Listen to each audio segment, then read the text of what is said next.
Let's get it.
Hello and welcome, ladies and gentlemen, to day number 4 of the PUBG Mobile Club Open Spring Split 2021, the Nepal edition. Of course, joining along with me is Necro. So, yesterday we did see the teams from Group A and D going off against each other, and what an amazing performance it was from all these lads. But today we will be venturing into two different groups, and we will see what comes out on top. But before we get started, how excited are you, Necro, about these teams? I mean, I'm literally just speechless. I am so excited to watch what they're going to be putting on table because we definitely saw, like in the previous region, which we casted for, which was Bangladesh, they absolutely just put on a phenomenal and aggressive gameplay for us for sure. But now it's time to settle down. It's time to cool down and watch that passive and strategic gameplay. Of course, from the Nepal region, it's going to be a lot much more interesting to see how these guys are going to be putting the strategies on the board. Yeah, of course. I mean, it's going to be really, really important to see. But right now, let's see what's on the line. What are these teams fighting for? It is, of course, the road to PMPL, where we have three teams from this region that will, of course, be playing in the regional finals. And from that, those three teams will be qualifying for the Pro League. 16 teams will be totally qualifying from the 32 teams that we have over here. So, yeah, pretty much the standard setup. And we have a few invited teams from the South Asian PMPL, who's of course coming out from the GC. So yeah, with so much things online, this is what these teams have been fighting for, because like we've been announced with a whopping $14 million prize pool for the entire year. So now from here onwards, it's just those baby steps. Now you play the PMCOs, then you play the PMPLs, then you've got the World Leagues, then you've got the Global Championship. So it goes on, right? So I'm really excited to see, how these teams are going to perform, because yesterday we did see some insane performance coming out from all these lads, stepping things up. And a lot of teams that were kind of, struggling, they picked themselves up, managed to get a few chicken dinners. Of course, Team Extreme playing so well in the last final games. But what is on the line? The money, the sweet honey that we're talking about, the moolah, of $29,200, and from which majority will be taken by the first, second, and third position. Of course, indeed, pretty standard prize distribution from 29,200 of that money. That's just absolute moolah, as you like to call it, Fixes. And if we are also taking a look at all these other placement, of course, you want to aim for those higher positions as much as you can. But of course, we all know not everyone's going to be able to get there. It's going to be way much more harder path, especially in Nepal region, when people are just going to be playing a lot much more passive, not going to be trying to make any kind of rookie mistakes. They're not going to be giving you that head that easily. You will have to force them out for sure with your utilities, and this is when the strategy kicks in. This is when the main strategy from the IGL that have been planned, this is when all the pressure builds in, and you will have to get those strategies on board as they're planned. And how do you do that? You get those points coming in for you. The first position, of course, getting that 15 points and so on. But what is really the highlighted capture over here is for every single kill, you got 1 point. And we've seen that. It's made a lot of difference. Talking about teams that played yesterday, Carnage Esports really coming out on top. Kira Peaceflow, of course, starting things well, but kind of fizzling out towards the end. We even did see the players from Mandala stepping it up. And Team Extreme, of course, they are also really good. A few teams, however, could really work out the mistakes that they committed. And the only problem I've been having from this region is that it kind of tends to go very, very late in the game. The areas become really sticky. So as we're talking about the teams playing today, let's take a look at the groups B and C and see which are the ones going to be participating. And well, right off the bat, we can witness Team Cops, a team that has been absolutely dominating the lobby, shredding their opponents. And moving along, we have Too Much Hype, KWIN. So yeah, these are the teams that I am looking out for. What about you? I mean, of course, we definitely want Killer to step his gameplay up just like he did last time. And who is not going to be interested to see Killer playing? Of course, I am interested, a lot much more interested to see Killer this time because I'm pretty sure he has been working on his skills, just sharpening them like a pencil, making it sharp as possible. And I'm pretty sure we have so many other teams coming in as well. For example, Hype. We have been seeing this team over and over again, not being really successful, but at the same time, Harami. This is one of the teams that have been stepping up their gameplay in the past few days. So yeah, I'm a lot more interested to see how these guys are going to be putting their strategies on top of the board. Yeah, even we can't rule out the likes of Socrates Esports because this is a team that has been primarily focusing on positioning in the first game after getting the chicken. When they came in the second, in the last game in which they got another chicken, they kind of got a lot of kills going in their favor. But right, ladies and gentlemen, let's take a look at the rankings that we have, the overall storyline that we've been building out for you guys. Of course, Carnage Esports, Ekta Of Esports course. coming out on top, Mhm. and you have the Nepali Crew. They also had a very decent spot. But this is where Team Corps and the other teams that are following would want to match the numbers, or in fact, kind of topple them over. Exactly, they do. They would definitely want to shred those numbers apart from TNC and even like just like all over the top teams, which is going to be Carnage. But now it's definitely going to be a way much more harder spot for each and every team, as we have been seeing how KWIN has been playing since the past few tournaments, and I really want them to step their gameplay up this time to get those top 10 positions. And who wouldn't want them to just absolutely dominate the lobby? I mean, KWIN has been definitely one of the teams that everybody likes, and it is one of the teams that is fan favorites. Yeah, of course. But then again, you have teams like Vibe coming in. They've got the players, True. they've got players like Zod, they've got players Mhm. like Hungry Box, who are so good. But they've been having their troubles lately, and somehow they've been managing to be consistent. Initial few games they kind of messed it up, but then they really picked themselves up so very well. But of course, another team that I would really like to bring attention or shed light to is Team Fishtail Esports. So this is a team that hasn't been really at the top of their game, but the kind of aggression that they bring into the lobby whenever they come in, that's so much fun to watch. And talking about aggression, we've all, of course, we can go back and forth with the fact that Nepali region is very strategic. They focus on the macro game plays, and somewhere down the line, it's creating a lot of trouble for these teams because so many teams are being alive right till the end zone. I mean, I remember the last day I casted, it was 20 minutes passed by, and all 16 teams were alive. So when those final circles start closing in, you have so much less movement area. You need to take all those fights in quick successions, which kind of is chaotic. You want to have a better control over the situation. You want to have a better control over the map. So, what do you think? Are teams gonna change it up, or are they gonna play the same old game?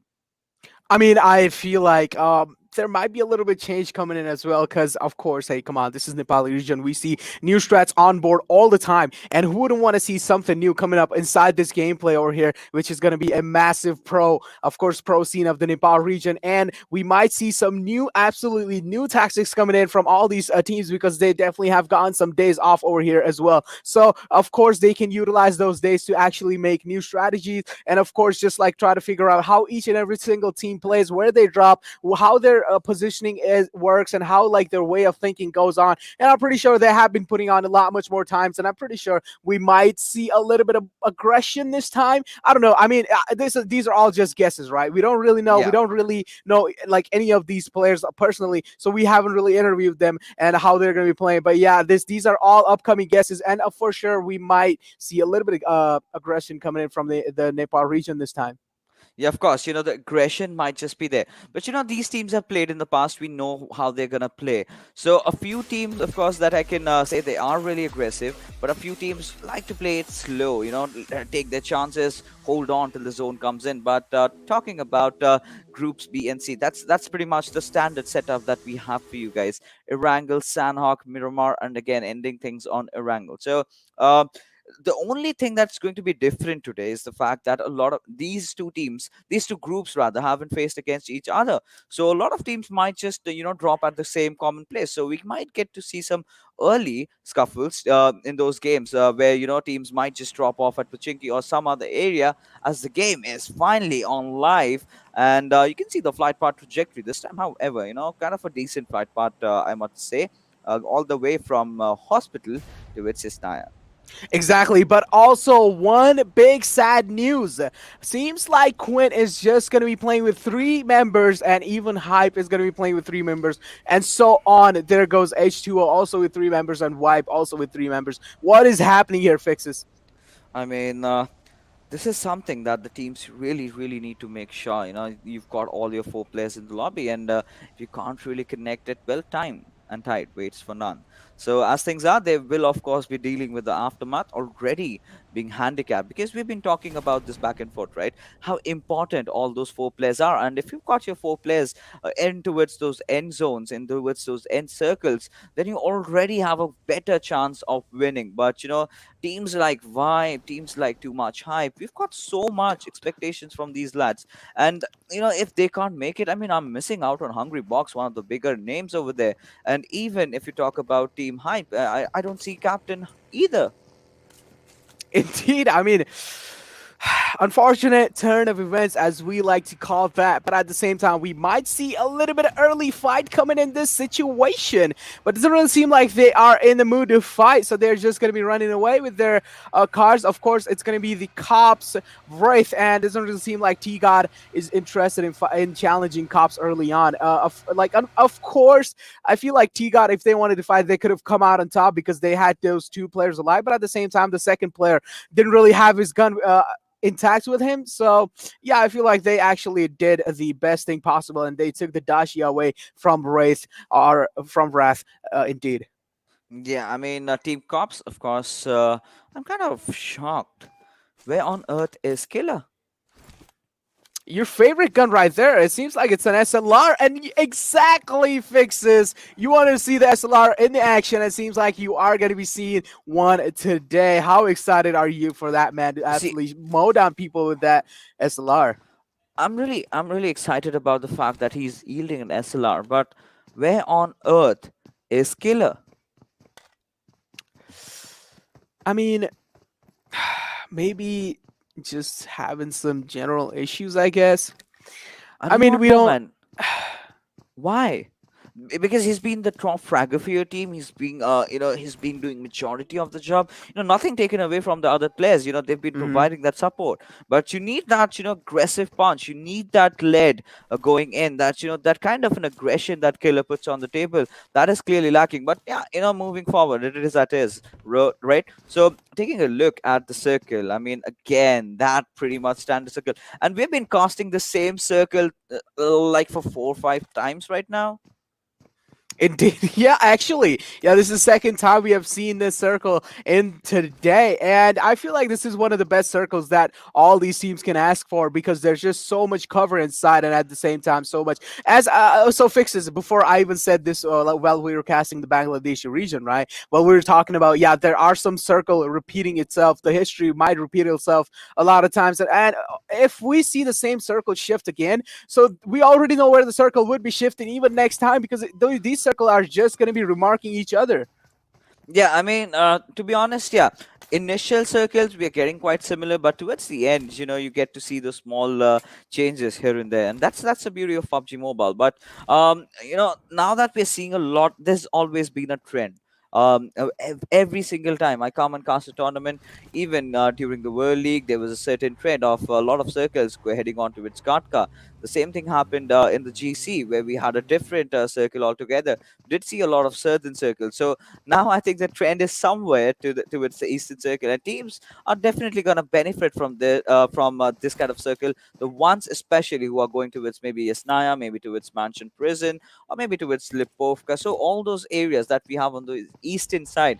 So I think they're going to have an easier time, rather, to rotate. So by the looks of it, we've got the players of 70 Satan, and they're just kind of looting around. But if we come down to Pachig, it's Harame all alone, and they're doing well.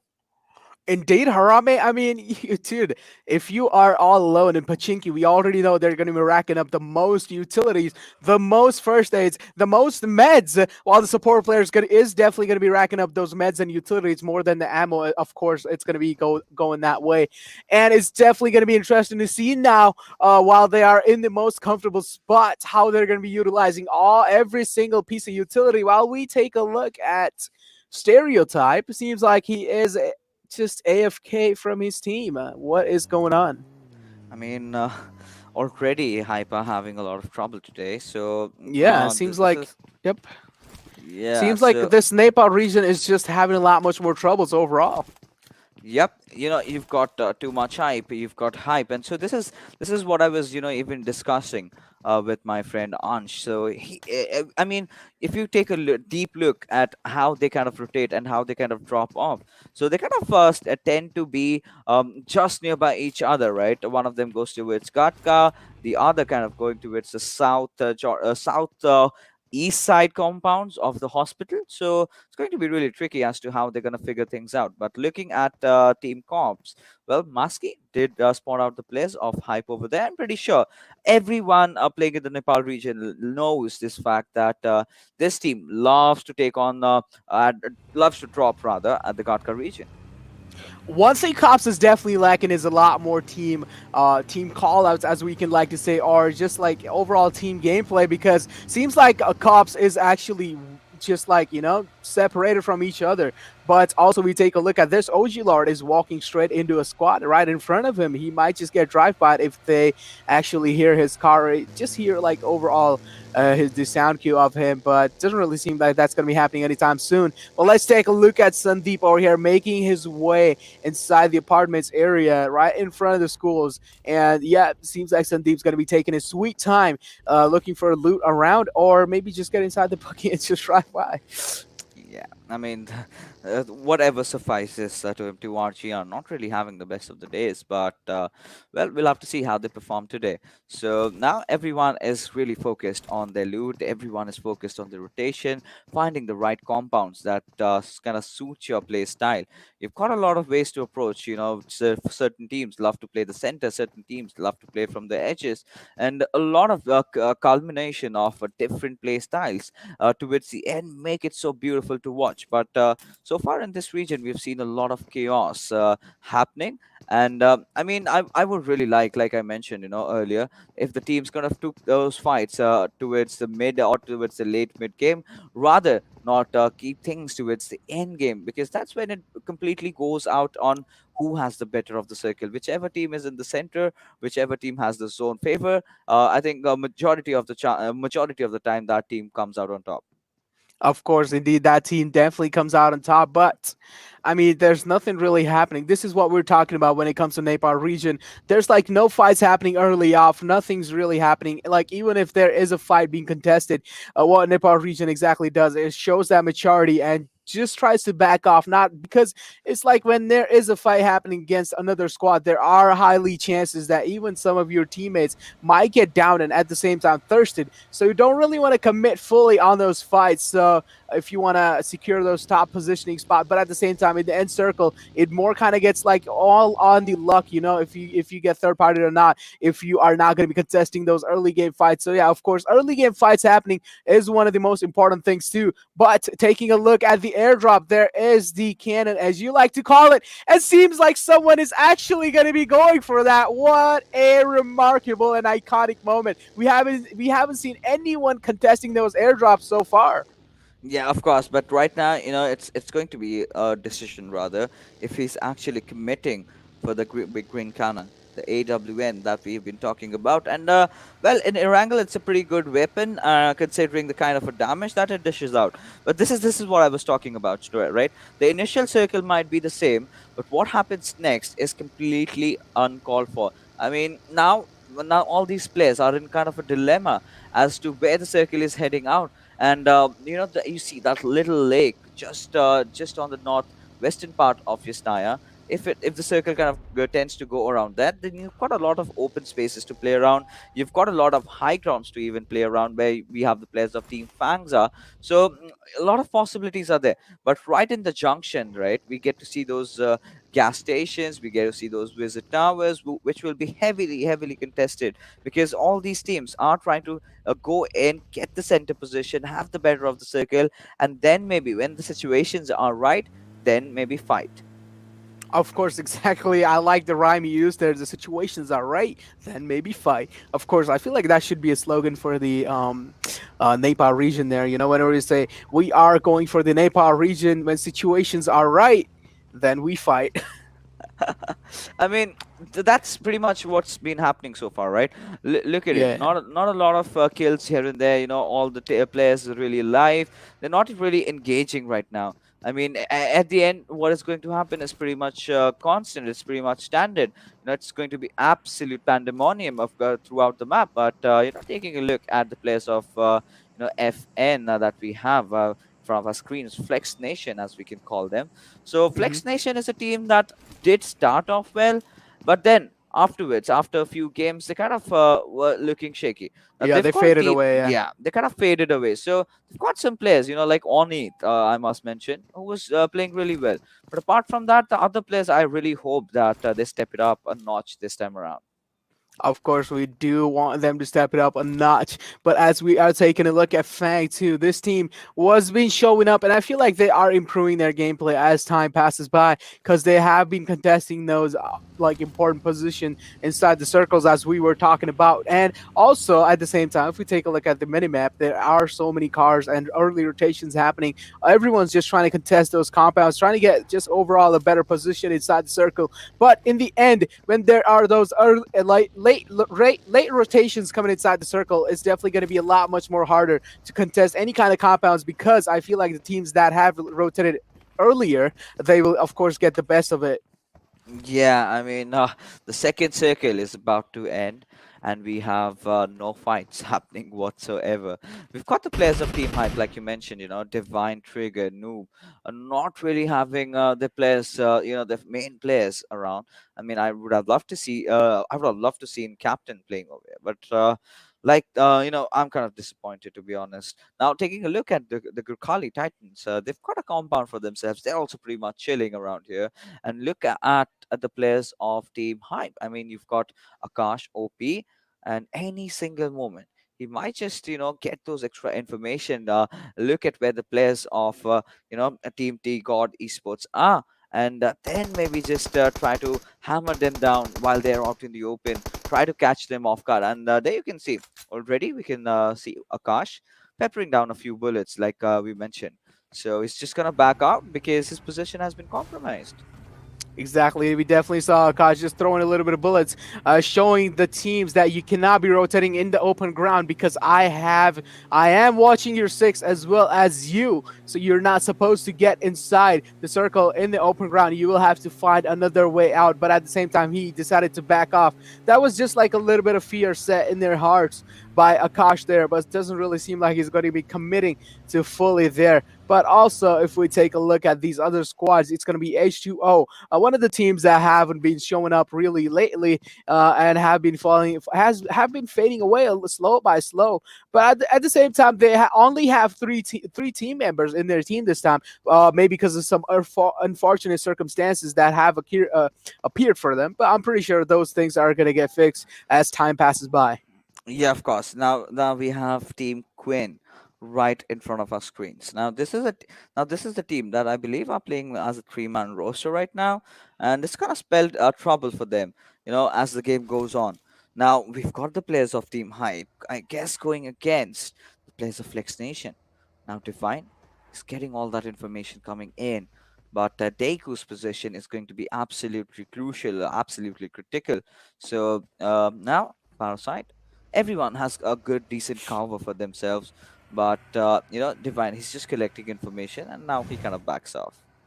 Indeed, Diwan is not going to be able to do much there, but just look at Bipol here, you know, just look at FN overall. They have been contesting just a better overall position in the circle, but at the same time, they do have that crucial information on Team Hype, which is where they definitely have a little bit of advantage. But I definitely like that backpack there. It's an absolute fantastic backpack. It certainly is. Now, I mean, to be honest, we've seen a lot of different types of cosmetics in PUBG Mobile, and it makes the game more fun. It kind of gives you that extra color, you know, kind of that extra excitement when you kind of open those Exactly. up. And yeah, it really hurts when you get those coins out. But apart from that, if you get a lucky drop, I mean, your day is basically done. But now we Hmm. can see a fight emerge right in front of our screens over here. So we've got the players of Team Corps. Now, how are these Oh going my to, god. deal damage? And Zevon Crazy coming out with a beautiful knock onto its blaster. So, Dream Hack. So, this is the team that we're talking about. And, well, the kill has been stolen.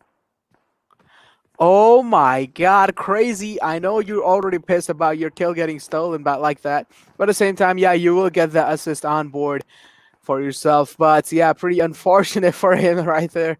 So as we also take a look at Masky G, he is kind of trapped inside the compound. He's not going to be able to move outside as long as Crazy decides to remove his scopes and just absolutely bang out. But as we are talking, there's a just absolute fight erupting, and it seems like one of the cops member is going to go down. Now Masky G is the only one who is around, and he has everything in his hand. If he manages to go down like that, that's going to be such unfortunate turn of events for him. Yeah, that certainly is going to be a stereotype. Gets a dig onto its the players over there of Socrates Esports, another team that has managed to get two chicken dinners for themselves, not in the best of positions that we would really anticipate them to being in. But now, Maskichi continuing that spray, continuing his onslaught over that area, as even Crazy is the one who's going to be hammering down those bullets, hammering down that lead onto its the players, of course, of Team H2O. Now, Maskichi's position is compromised, of course, but elsewhere we can see all these teams going after each other. So many fights breaking out at the same time. Indeed, there are so many fights happening at the same time while we also talk about this. Harame, well, like there's just so many kills going on in the kill feed. If you take a look at this, what is going on? There's an absolute clusterfuck going on over here. So many frags are coming in. It's even hard for me to keep up because Harame just seems like they are unstoppable and they're going to be getting those kills in their pockets early off. Yeah, that they are, of course, gonna get. But taking a look right now, Team Harame are already sitting at two kills, two sweet kills. But I really like the players' position of Team Hype. They've got that ridge, that small ridge, but at the same time, they might be in trouble because from the backlines, I can see the players of Team FANG. They Oh can my spot god. them out. But that was a beautiful, beautiful, well-controlled spray coming in from B-Big. Beautiful spray coming in from B Big there as we all saw the M43X spray coming in. Like there was just not much they could do there, and there goes two member down. And that is going to be so unfortunate. Milken already getting those 3 kills on his name. That's going to be a massive number coming in for Harame because they have been securing so many kills in their hands. And now seems like they are going to be third partying another fight over there. There comes the utility usage. God throwing a God nade almost walls near there, and that's going to be dealing a lot much more damage. He is trying to get those kills in his hand. Another nade goes through. Is that nade going to be able to do the damage? And of course it is. He's going to be confirming those kills for him. And at the same time, Ibex Noob getting caught off guard from his cover. Not going to be able to quite connect a lot more shots there. God, Wow, I just mean, unfortunate. yeah, I mean the kind of a gameplay that he's been showing, Goon. I really like it. Now he's spotted down Noob. He's just kind of peppering down some bullets over there, but it's Lollipop from up top who kind of takes him down. So with that being said, too much hype. Again, being eliminated pretty early. But look at the kills that are being racked up. 7 kills already for Team Harame. Exactly, Team Harame. Excuse my words there. It's actually Goon. But at the same time, we take a look at this. There are so many fights happening in the map as well. Now, Goon was the one who definitely popped off in that fight against the team that was in front of him. But at the same time, Harame seems like they are going to be contesting their position, and they're absolutely just dominating their field that they are holding. It seems like he is going to be just doing a random spray on out of nowhere. And yeah, it seems like that was pretty close to that team as well, but not going to be able to connect any shots though. But that's going to be a really good spot for Harami. Yeah, that certainly is going to be one. But this is what we've been talking about, right? Whenever we see those Yasnaya circles during those end phases, the circle tends to take a curveball and goes way up. So now the teams that have that high ground advantage, and also if you've got that compound, those small compounds that we have, it's basically like a cherry on the top of the cake. But looking at Maski, Oh it no. does not look like he wants to stop. But Team Fact, they gotta get inside the circle. They are having that high ground, spotting a lot of people here and there. But how does it pan out for this team? Now, finally, as the fifth circle is starting to close in, a lot of teams are engaging against one another, and we're getting to see so much happening in the lobby.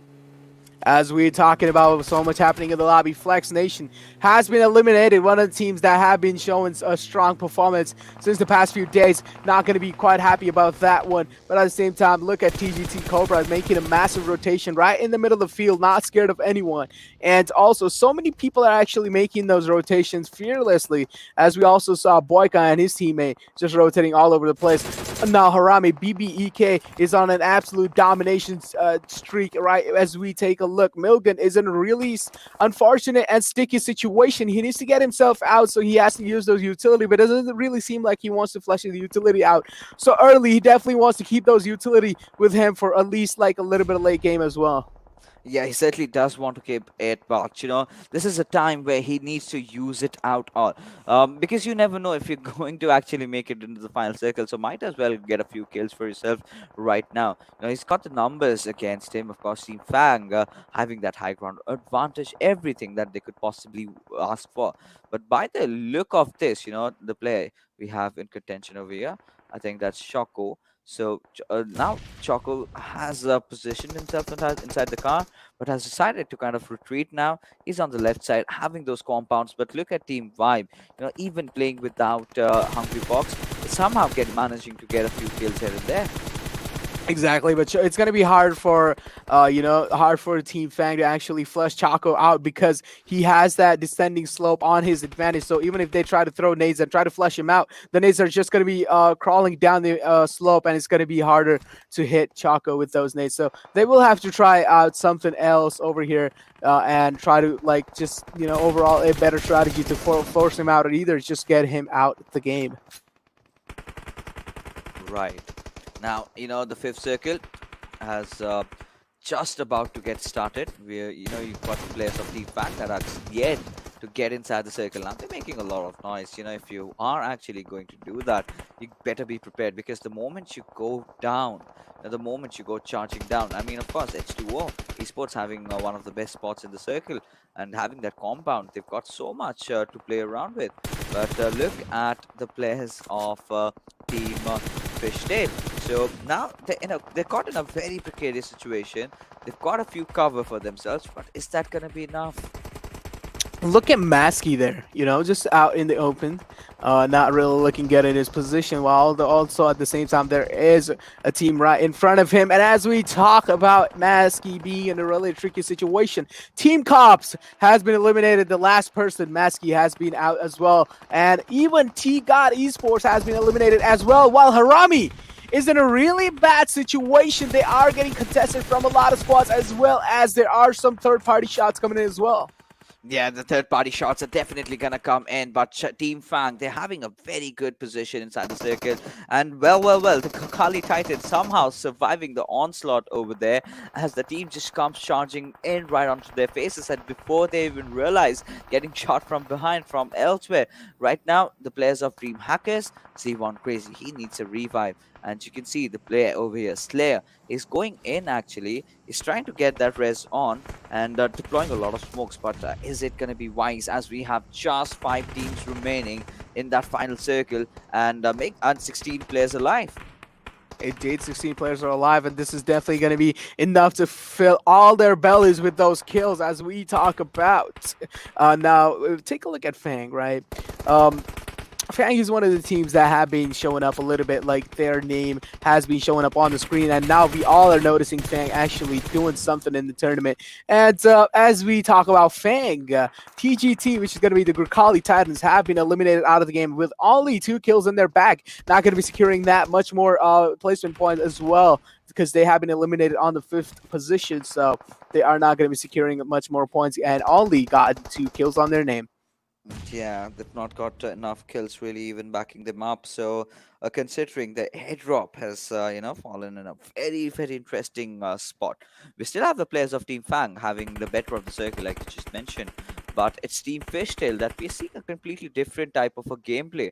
So because initially we had kind of thought that they would go really, really aggressive, but today they're rather going in for the position, not taking all those fights. But in fact, I think as long as they're surviving, they're getting those placement points. That's pretty good. That's what they need. Indeed, that is exactly what they need. But also take a look at Genius trying to contest on the enemy position, firing a little bit of blind shots while at the same time just trying to set the fear in the enemy team. What they need to watch out for one thing is that definitely there is one of the FANG members on top of the hills as well, so they might get contested from their right side also. So they of course need to watch out. They certainly need to watch out. But now Fishtail, look at them all.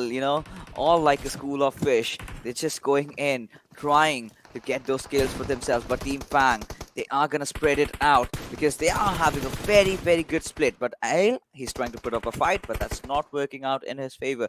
Team Satan, however, they've got those compounds. They're going in for the healing battle by the looks of it, because they've got that one player, but he's nowhere in the mood to take fights right now. So it's going to be primarily, in fact, between Team Fishtail and Team Pack. Like we mentioned, we can have a lot of winners. That's those teams that were having troubles in the past. They've kind of gone back to the drawing board and has worked it out, and now they look good.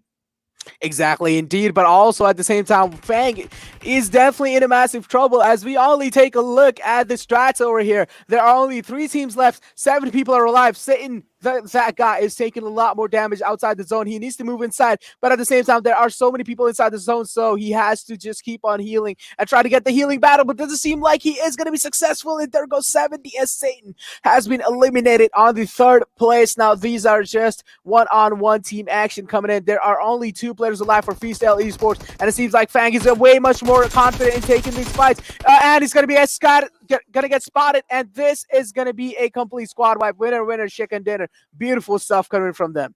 Yeah, of course. I mean, this again did come down to which team had the best position, and it was Team Fang. And this chicken takes them to the 5th position in the overall rankings, getting 9 points out of it, 14 kills. So their mantra was pretty much standard, right? Let's respect the circle, let's wait in the center, and the moment we have the time, the moment we've got that window of opportunity, let's just try. And, they got majority of it in those final few zones. Exactly, indeed, they did. And look at these stats over here. 29 points with 14 kills. This is a massive amount of even just damage done overall on that previous match. Just look at the total damage, 2,106. That is not something which is really small. I'm pretty sure one of their teammates was just absolutely dominating the whole lobby and he had a massive hand in behind the whole success of the end circle play and contesting, just overall getting a better position for his team. So yeah, they definitely did play out well. One thing I did really like about Fang, that they, like, all of them didn't really stick on one position, because we saw one of the 3 players behind the towers, while also at the same time there was one teammate all the way on the right side. So that was definitely one of the positions which actually got Fishtail Esports a lot much more confused in those kind of situations. Yeah, I mean, the Fishtail Esports, a few mistakes that they really made over there was, sticking together. What you rightly pointed out, Team Fang, they spread themselves out. They went for the zone early on, but as we take a look at the MVP of the game, all need, of course, has to be 6 kills coming out from this lad. And he's got that experience. We've seen him in the past as well, playing for different rosters.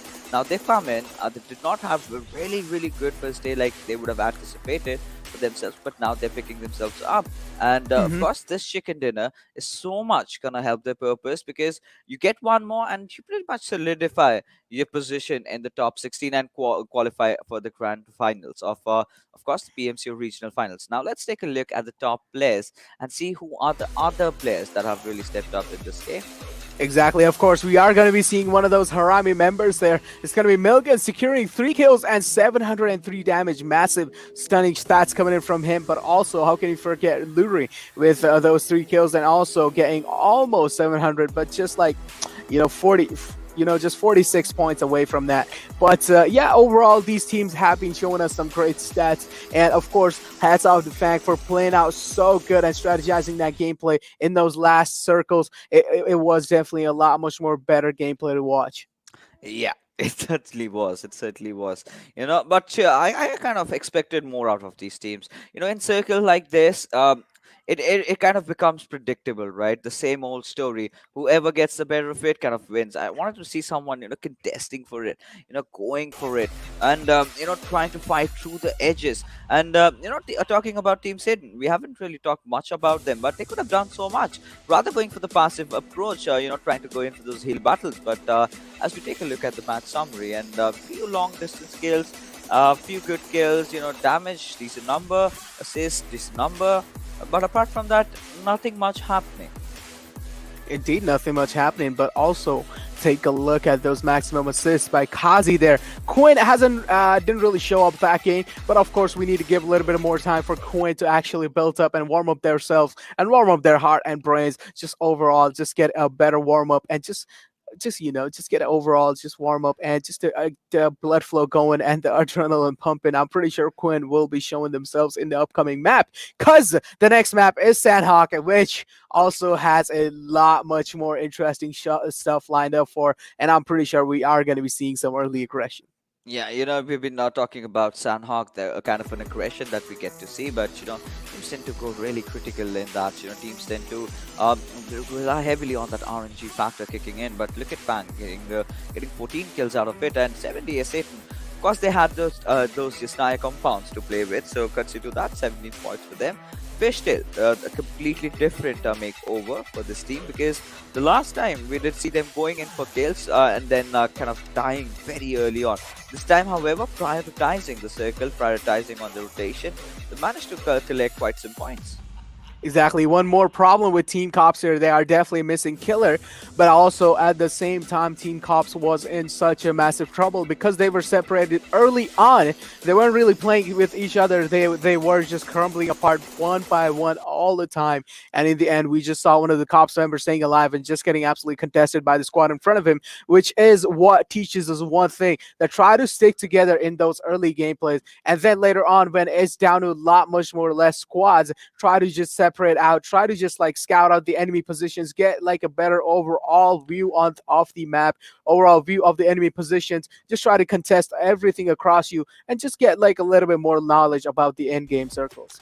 Yeah, of course, you gotta do that. But now, as we're heading on to the Oppo moments of the day, a lot of fights that happen simultaneously, and a lot of players being taken out. But the same question really comes down again. Maskey did quite of a decent job, but you need a player like Killer in situations as such. I mean, had Killer been there, he would have instantly impacted so much on the players for his team, and he could have done a lot. Exactly. Did you see that nade by Goon there? Just blew out the buggy, as well as got those 2 kills confirmed for his team. Absolutely beautiful, precise nade gameplay coming in from Goon.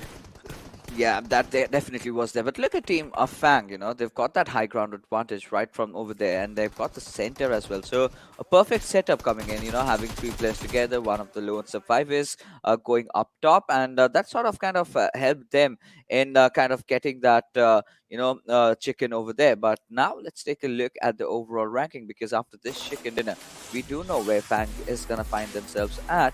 That's at 62 points, but not really far behind of Team Cops, because by the looks of it, they certainly seem to have caught up. Exactly. I mean, securing that top 5 place in the leaderboard, in the overall leaderboard, as we like to say, is definitely going to be a lot much more harder. But Team Fags have proven us strong and gotten their slot in that top 5, and I'm pretty sure in the upcoming games they will be climbing themselves up on the top. But Carnage Esports isn't going to be letting them. I feel like Carnage Esports have frozen their position there, because with those massive point lead, it's going to be hard. It's going to be hard for anyone to even touch them. Yeah, it's going to be really tough, but not really impossible. Now, if the players like Team FANG really pick themselves up over here, if Cops kind of have Killer playing or some other player, really doing well, then things could be different. But 70 as Satan, I mean, they're at the 24th position, not really at the best spot possible. But look at Too Much Hype, they're struggling at the 23rd. And Fishtail, of course, will take a plunge over here, courtesy to that second position that they did manage to garner for themselves. Exactly. Beautiful positioning coming in from them as well. But Yeah, talking about freestyle esports as we were.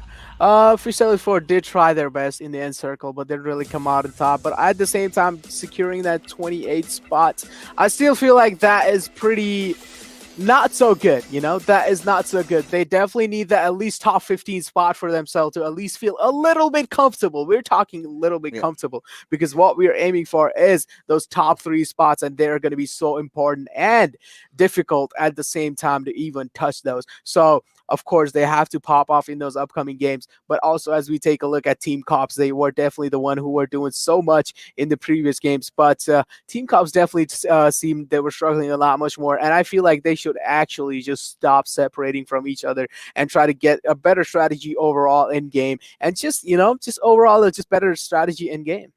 Yeah, of course, they certainly have to do that, and a lot of teams along with them also have to figure out a lot of things. But with that being said, let's go for a short little break because coming right up is Sanhok.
Welcome, ladies and gentlemen. The PUBG Mobile Club Open Spring Split 2021 in the Nepali region. Necro, quite an interesting start. I mean, not the best that I must say, but yeah, I mean, Team Fang, of course, walking off with the chicken. A lot of teams are kind of slacking things off, and I really expect a lot of aggression coming in, so, because a lot of teams need to make that comeback inside it. So let's take a look at the second map of Sanhok that we have lined up for you guys. Because what are you expecting out from it? Because the first game of Erangel was sort of pretty slow in terms of how teams rotated, but taking a look at Team Comps, so we did get to see Maski, we did get to see Wrath, we get to see Quiller and Rana. So Killer is the one who's got the maximum number of kills, and he's not playing tonight. Indeed, yeah, Killer was definitely a disappointment over here this time because he hasn't been showing up recently. So we definitely want Killer. Killer, if you're watching, please come back. Yeah, please come back. Your team desperately needs you. Look at the damage numbers. Look at his kill per match. It's 4. So you can understand the difference that this one player can make. And him not playing anymore with his teammates right now, or maybe some issues. Maybe he'll come back in the second, and I hope he does. And I We want all to see certainly do. Yeah, I even want to see Hungry Box. Of course, we all certainly want to do, but we don't really know what these guys are dealing with right now, or we cannot even guess or make even guesses or try to, because we certainly, if we make any wrong guesses, there are definitely going to be some people not liking that. So of course, we're not going to be making any kind of connection guesses as well. But only thing we can say is, yeah, connection. They may be just having some connection issues. Yeah, I mean, a lot of internet issues, of course, like we've been mentioning. We lived in troubled times, so it kind of happens, but I really hope everything gets back online. So now, taking a look over here, Team Harami, Delta has, of course, been one of those, players who's been performing on all cylinders for his team with the way he's racking up the skill. So he's definitely one of the players that we've got to look out for. Indeed, one of those players, of course. But the whole entire Harami team is just such a good, as we like to call, their synergy is just so well built, and just the way they work around each other is, of course, really remarkable. And of course, I feel like there are some teams that are down in the leaderboards. I feel like they should actually try to analyze the gameplay of these top teams and try to work around it and try to like know how these guys play. At the same time, you can also copy them and try to know how these guys are playing and just try to get in their heads overall. Yeah, of course. I'm kind of waiting for Sanhok. I'm really excited as to how these teams are going to be performing over there, because honestly, I've got a lot of hopes from them, and they've got some amazing players to back this up with. But with the kind of a gameplay, we've been seeing from the Nepal region as we are kind of getting in, I want those cold-blooded killer instinct coming out from these players. With that being said, we have the flight path trajectory online, and well, One thing I would yeah, like to point out here, Fixes, Killer is back. and so is Hungry Box. Of course, let's go. I'm so happy. I mean, we all are. Even the fans would definitely be elated, considering that he's finally back into the fray and again with his teammates. So yeah, this is going to be pretty interesting. But taking a look at the teams, their drops, I really want to see where the circle kind of pans out. And this time, however, we've got an eastern zone. So again, we've seen this similar kind of circle in the past, and Bhan being one of the crucial areas that we have to look out for. But Paradise Resort has heavily been contested towards those end circles. Indeed, it has been contested, but this is Sandhawk map, so like you can definitely be rotating around or flanking teams really easily. As we are seeing a early fight coming in, it's gonna be between Zoro and Crazy. So who do you think would be coming out on top? Because seems like it's just gonna be interesting battle to watch overall. I mean, Crazy definitely knows that there is someone on top. Zoro definitely has the AK in his hand, seems like. But yeah, it's gonna be a lot much more harder because there are two players in front of him. They know there is someone, but they don't exactly know where Zoro is. So it's gonna be hard for these teams to actually figure out because it doesn't really seem like Zoro is gonna be given any kind of footsteps away or any kind of sound cues away. But I feel like Zoro's teammates should be here to actually support him because him being solo is definitely not gonna be able to do much. But as we keep on talking, Captain getting the first blood in the game, and that's gonna be such an unfortunate turn of events for that team. Yeah, I mean, not the kind of a way that you want to start things off. And well, Dream Hackers going against Socrates. Now, Socrates is, of course, a team that has been gotten managed to secure 2 chicken dinners consistently. So we'll have to see now as they are in a very, very sticky situation around Cow, which is the one team that comes out on top. Indeed, I mean, of course, we all want to find that, but certainly seems like Dream Hackers definitely have a way much more better view on this whole situation. And crazy, we all know this man is actually really good on taking those aim duels. Also, just like overall winning those aim duels all by himself, like winning those 1v1 fights. So it's definitely going to be a lot more, much more interesting to see how crazy he's going to be playing around the edges. Yeah, I mean, it's going to be really tricky because Cow is not really the place we've seen teams contesting against each other. But when you've got so much money on the line, things tend to be really, really twisted.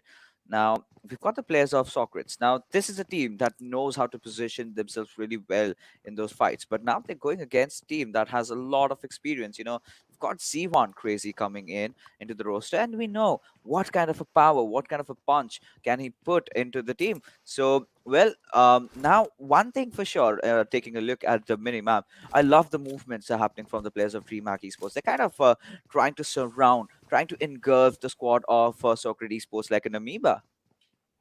Indeed, they are. But at the same time, just take a look at an overall situation that is exactly happening in front of us. I mean, just take a look, okay?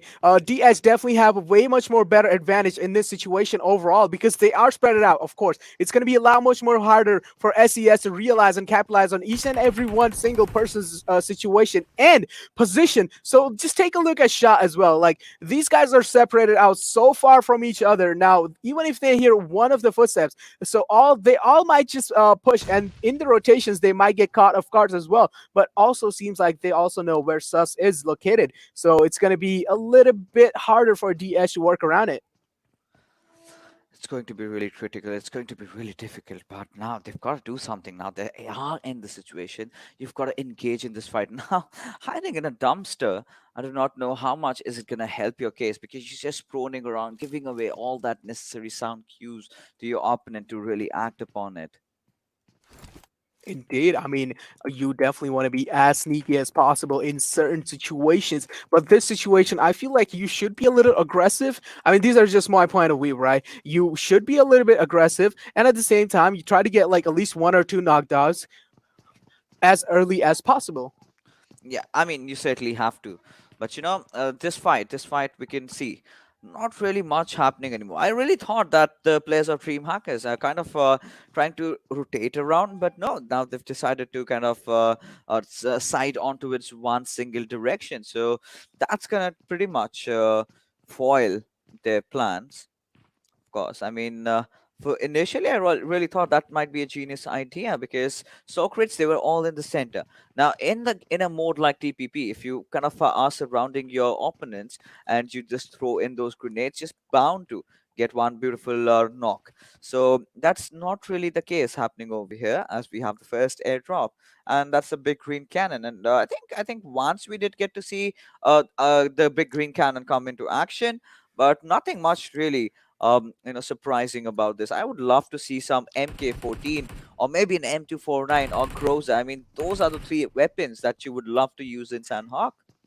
Of course, I mean, I of course like that AWM all the time because yeah, the one shot potential definitely comes in a lot much more better. But at the same time, yeah, you talked about that MK14, of course, with the red dot, and even if like you are going to be using the MK14 2x and auto, it's going to be so much more deadly and devastating for these teams to work around with, and of course they are just going to get melted like a fallen ice cream.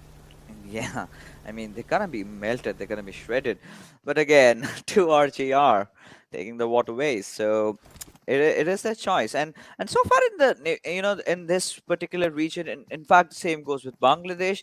Teams have not been heavily punished for, going in those, taking rather those water routes. So they've been kind of safe. But moving on further. And now this is kind of smart, I must say. Now, dream hackers realize that they're not getting anything out of that situation. They're not getting a lot of loot that they should be getting. Their rotation is kind of getting hindered. So it's quite an intelligent decision to really back off, get your loot going in, get inside the circle, maybe engage when you are in a better position, or maybe you can try to just edge camp them. Exactly, edge camping. I mean, yeah, edge camping is way much more easier than camping just overall. So of course, yeah, edge camping would be the best possible situation you can ever go for. But at the same time, you need to be careful where if you're gonna get contested from your back, which of course your teammates will try to cover your back if you're gonna be edge camping a squad coming in. Yeah, and now we've got the players of Harame. Delta, definitely like we've been talking about, the player that we're watching out for, and Milgen right now in front of our screens. So he's got the players over there of the Titans, the Kali Titans, as we love to call them, right in front of his screen. And he's not doing a lot over here. He's just trying to collect those important pieces of information. Now, Fishtail Esports might just be in a bit of a pickle because right on top, we have the players of Team Vibes hovering around. But I think they're kind of in the dark. I think they're kind of in the oblivion regarding Aile's position because if they hear some sound, they are gonna come out and they're gonna punish him because well, it's still the second circle. If you've got enough of the boosters, you can, of course, stay alive a lot longer. But look at this. They have to travel around 1,000 meters. And now, if Ale does not do anything, it's going to get really sticky. It will get really sticky, but also just like look at how much zone damage he's taking. He needs to move inside the circle as fast as he can, but also at the same time and trying to create some more problems for him, which is definitely a lot much more rude thing to do. But hey, there's money on the line, and you need to do anything that is possible to make your enemies time tough. Yeah, of course. Now, the boys from TGOD. They've taken that high ground advantage, and we did see what happens when you take on that security outpost. You're gonna get a lot of vision, but once during those engagements if you get stuck, then it's gonna spell trouble. As Yante, he's just hammering down those bullets onto its hadron and has managed to secure a knock for himself. Indeed, he has managed to secure a knock KWIN in a massive disadvantage in this fight already. There are down to only two people over there, or three people. Sorry, my bad. They are down to only three people there, and now they would have to try to get their teammate up while also at the same time try to cap. Why did he move outside the cover? I mean, desperate times leads to desperate measures, and I think in those situations when you're playing those games and you're knocked out, and you're screaming, "Guys, please help me! Please get that res on. I'm coming to you." And this is where you can tell that the player has sort of flustered. His nerves were trembling, and eventually it led to his death. Now, in the map of Sanhok, you do not have a lot of utilities to play around with, right? You do not get those smokes to go out with, so. Yeah, I mean, the moment he was knocked, he was pretty much in the open, and yeah, there he goes out of the lobby. It is so unfortunate for that man right there. But also take a look at T God leader YT. He is out in the open all by himself, while at the same time, Don't Die is just spraying people down from long range, and also has a lot much more a view on the guy in front of him, which is going to be leader YT. Oh, dealing a little bit of damage, just more kind of like suppression shot. Wasn't really expecting to hit him, but also making him scared to rotate in open. But as we talk about Boyka taking so much damage, down to 1 HP. Yeah, I mean, damages are happening everywhere, left, right, and center. But Dream Hackers, but right beside Socrates again. Now we watch them meeting each other, and this is what we were talking about, right? You're in a very bad sticky spot, and just back off, get your loot on, and then maybe re-engage at a better position. Of course, re-engaging is definitely much more important when you're in fights like this. But Hype Captain seems like he is gonna get shot from the other angle. But as we take a look at this, Fang is in a massive trouble of situation. And you look at this, look at what Prototype is doing. He is not gonna be thirsting him early on because he wants other teammates from Fang actually rush inside and try to save him. But it doesn't really seem like anyone from Fangs actually cares about him. So feels like Fangs is actually just gonna let him bleed out to his death or either just get finished instantly. Yeah, I mean, that's pretty much going to happen. But Team Hype, this time taking things slow again and kind of missing out on that extra experience that Captain provides to the roster. But well, it is what it is. Oh, finally he's back. He's back, and yes, all those players, all the star players of the different teams, they are finally in. And now this is gonna make things a lot more interesting. But Captain, he's taken quite a chunk of damage out there. He needs to heal himself up. But Parasite, I mean, this is where if you had those grenades, right? If you had those grenades going in, Trigger would have been dead already. Indeed, Trigger would have been dead already, but at the same time, just look at Parasite's situation or position, as we would like to say. Parasite does have the massive clock tower right on him, and he is in that tower just camping around, trying to spot anyone with his third person perspective. Going to be spotting Noob, but not going to be able to contest onto him, not going to be able to connect any kind of spots, any kind of shots, but also at the same time was getting shot by the hype teammates as well. Beautiful assist shots coming in from Dewan and Capson just to get Parasite scared. Yeah, but right now, taking a look over here, Team Flex Nation. I mean, did play decent, I must say, if not the best. But Kazi, he's in a different fight of his own, and the players of Team KWIN are going in so heavy on towards the squad of TGOD. Now, this is where Cops Killer Whitey. We've got your eyes on this lad. We know what he can do. We know the damage he can dish out in the server. And Rana, of course, his teammate, he's nowhere short either. So now I think now we're going to see a different flavor altogether coming out from the players of Team Cops. Indeed, they will be seeing some different kind of strategies also out of Team Cops because they have one of their main teammates alive, which is going to be Killer, also back in the game. So it's going to be a lot much more interesting to see how these guys are going to be setting him up for those skills in the late game. But this is Sanhok map. Anything can happen anytime. You might just get contested from behind. You might just get flanked overall, or you might just get absolutely skill diffed, and or you might just get screwed by the zone. Now, all we can do is just wait and watch the situations happening in front of us and just read it out loud. Yeah, now look at this. Look at this. Now it's gone somewhere around those, the southern part of the Paradise Resort. And like I predicted, this is the kind of circle that heads on towards Barn. Now, the team that has got that better high ground advantage on towards the Barn Hills, I think is going to capitalize. But I'm really scared about Team Vibes right now because Team Vibes, they kind of are going to get pestered by so many squads coming in.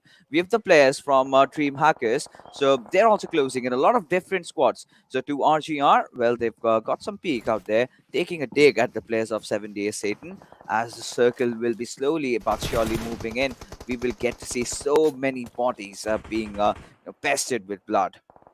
Exactly, indeed. We are going to be seeing so many clothes also just getting dirty with the blood. Also as we talk about this, look at Team Hype here, okay? They are in such an unfortunate situation. Divine has went down. Now, the Trigger is the only one alive. He will have to get Divine up, which is certainly not going to be a harder task to do. But here comes the res as well. I'm pretty sure it is going to be quite safe doing that res. No squad wants to be too aggressive and get deleted off early in game if they make any kind of small mistakes. But also at the same time, I feel like in this point in situation, Hype should stay a little bit focused, and also at the same time try to be safe, but also get those kill points secured for their team, which is going to be a lot much more harder task to do. Yeah, you've got the players right now of Team Harame. That's Milgan. He's applying that extra bit of a pressure. But at the same time, I mean, if the moment he starts to reveal himself, reveal his position, he's going to be done. But look at Killer. This player has no fear. He spots enemies, he takes them down, he pushes right on their face. Now look at Ace, he's just hiding. He does not want to get spotted, but that's not gonna happen as look at the charge coming in, just pushing in like a pack of hungry hyenas. However, somehow managing to secure that one knock, but that's just about it. The rest will come in and cops, a completely different cops that we are going to getting to witness just by the addition of that one player, that's Killer. Exactly, indeed, Killer. Um, just I mean, it's going to be way much more harder to win fights against Killer because we have seen this man just absolutely dominate the playing field. But as we talk about this, Hitman catching one of the players off guard in the open ground, wasn't really aware of Hitman's position, but now he's going to be certainly disappointed of what he did or what kind of choices he made. But Freestyle Esports definitely seem like they are in a way much more harder spots, but came out has been thirsted successfully by Hitman, but is also taking so much damage. Hitman, you need to heal yourself or else you're going to get knocked out too. As we talked about that, of course, Hitman is going to get knocked down by the play zone, and I don't think so there is anyone near him to actually get the revive done. I mean, there's no point anymore because the moment he did take that knock, he did not have any medkits, and provided it's the fifth circle that we're talking about, there's no chance on earth you can survive with just those bandages and those painkillers. But despite that fact, we still have a lot of teams alive. That's 13 to be precise. Indeed, 13 teams are alive in this, and also 38 people, as we like to point out. But look at FN here. Deku has going down early. Harami has two players down already. Milken sitting outside the zone, just trying to contest and just trying to wait it out as long as he can. But Hype Trigger also wants to move inside the zone, but he knows that there are so many people around him. Is it a good idea to actually move inside? Time is gonna tell. But from what we've seen, FANG really, after having that amazing start, could not really capitalize on that momentum over there. So as a result of which, they've been taken out. Now, KWIN Esports also falls in quick succession, and this is what I was talking about. It's like a complete fish market. Everyone is right beside each other, and you're not purchasing anything. You're just killing each other. So of course, now Hungry Box. This is the moment. This player kind of thrives in pressure. He thrives under chaos. So he is living up to his name, of course. And Gurkha YT, finally, the big old man stepping up for his squad. He's been there in the community right from the start, but this is where he started to step up, and this is what Team Hype needed. Look at how many teams have been eliminated so far. There are just eliminations coming over on our screens. We are seeing so many teams just getting contested as fast as they can. But here we also talk about Hype. Official Esports is getting down as well. Eliminated. Irame eliminated as well. What is going on? This is the beauty of Sanhok, as we like to see. It's only down to 4 teams now, 15 people alive. It's going to be so interesting to see how these guys are going to be contesting each other. While we also take a look at H2O. Oh my god, what is going on here? So many people are going down. It's actually hard for me to keep up. As we talk, Hype has also been eliminated. What is going on? An absolute clusterphobic situations coming in. Yeah, I mean, sadly, we just had 13 teams alive. Right now, look at the numbers. Just 4 teams. I Yeah, mean, it was so that is hard.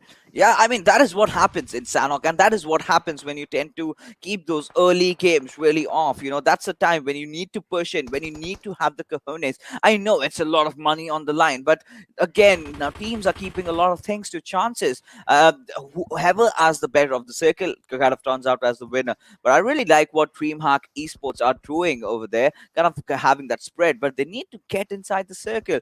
And look at Socrates, his Mr. Unit. He's got a good position over there, but he's alone. He's got his inside the circle. The remainder of the squads, they all need to go in somehow or the other. But with the fact that Amplix is at such a good spot, he did manage to take him down. And now Team H2O might just have a chance at getting this chicken. Of course, they indeed might just have a little bit of chance to get that chicken dinner. But take a look at Hungry Box. One of your favorite members has been down from YB Esports.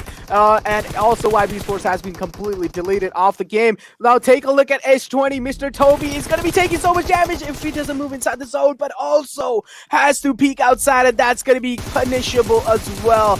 Now there are so many people in front of Freak. He wants to spray everyone down, but of course it's not going to be possible to spray everyone down at the same time. H2O coming out on top of this fight. It seems like H2O is going to be a lot much more heavier when it comes to just taking those fight engaged between these two teams, but also confirming a lot of the kills in the process as well. It's down to just these two teams. It's a 3-on-3 situation coming in. Yeah, I mean, it is, of course, a very, very interesting situation. You need to get those revives back on. But look at the circle. Look at how it has kind of panned out. all these players kind of know each other's position, know the kind of a direction that they need to aim and shoot.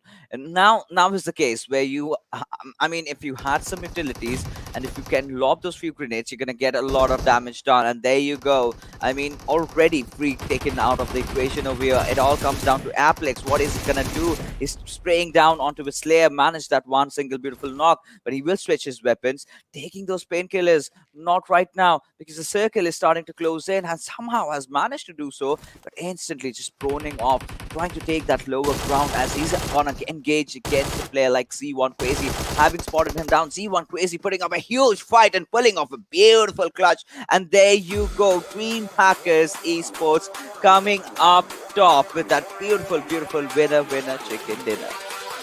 Indeed, Crazy did put up a massive fight as he was the only one alive and standing on his 2 feet. And of course, Crazy just coming out on top of that whole entire situation. What a beautiful play coming in from Team Hacker Esports. We definitely did not expect them to just pan out those situations that well. Take a look at the total kill number. It's going to be 9 total damage, 1,404, while at the same time 24 total points. Not like that good of a stats, but at the same time, these are some decent amount of stats we are seeing on board. Yeah, I mean, 9 kills in Sanhok is pretty good, to be honest, with the kind of a start that they had. If you remember at Cow, they were kind of stuck over there. So after that, they kind of retreated, and I have always been talking about it.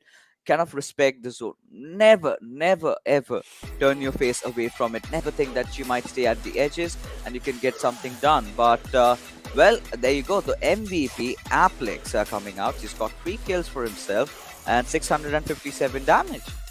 Exactly, Aplex definitely came out MVP the most. Just, better man in the entire game there. Got those 3 kills for himself and his team. Also securing those 3 points, of course. How can you forget that? 1 point per kill. And also look at those damage numbers. It's going to be 657 damage dealt. Not really overall good stats.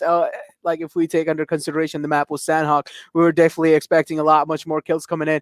But yeah, it was definitely a better stats. Yeah, I mean, they were, of course, but I would love to take a look at the top players that we have in the server over here.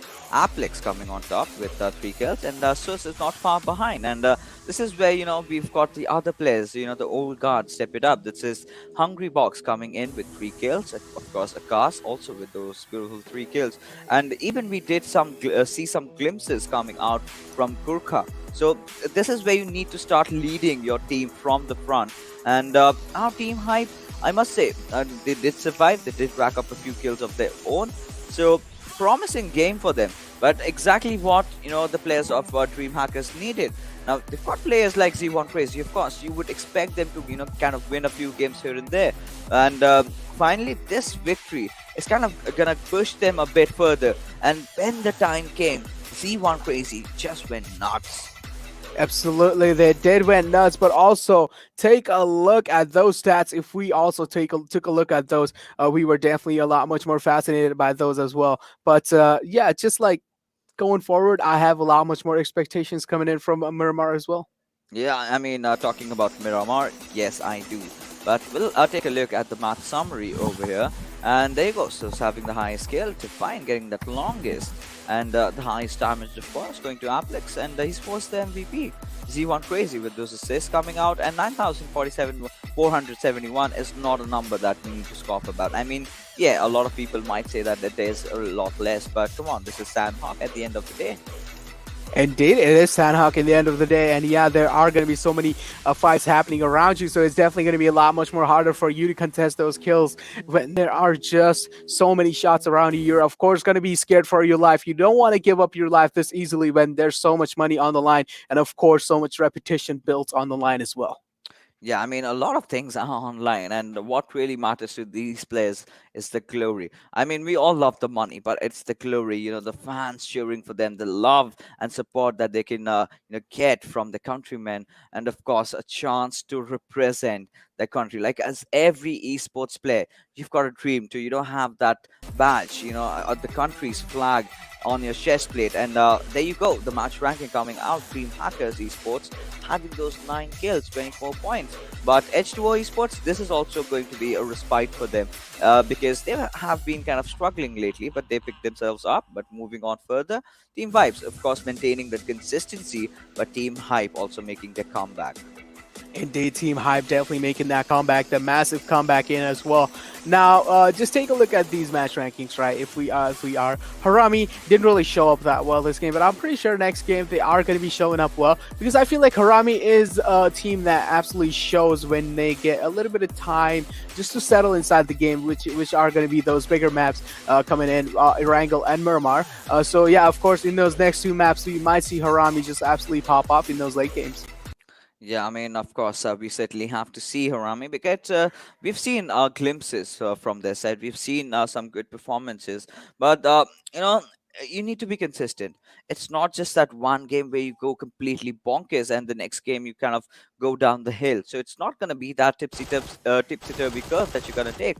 And as we have a look at our beautiful Oppo moments of the day, and quite some interesting fights out there, but majority of the fights happened so late, I must say. Nothing happening for quite some time, but once it happened, I mean, all the hell broke loose.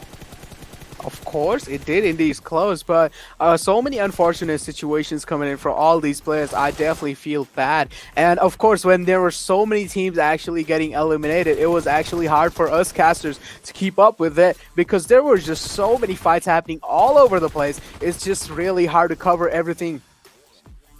It certainly is. It certainly is. But now towards the end circle, it was kind of a rather, how do I put it? It was kind of a rather sketchy circle, to be honest, because that was not how it was supposed to be played. You need to have your players a bit spread out because majority of the players were kind of wiped out trying to enter the last zone. So it was just 2 teams remaining. Of course, H2O doing a really decent job at taking the last player away over there.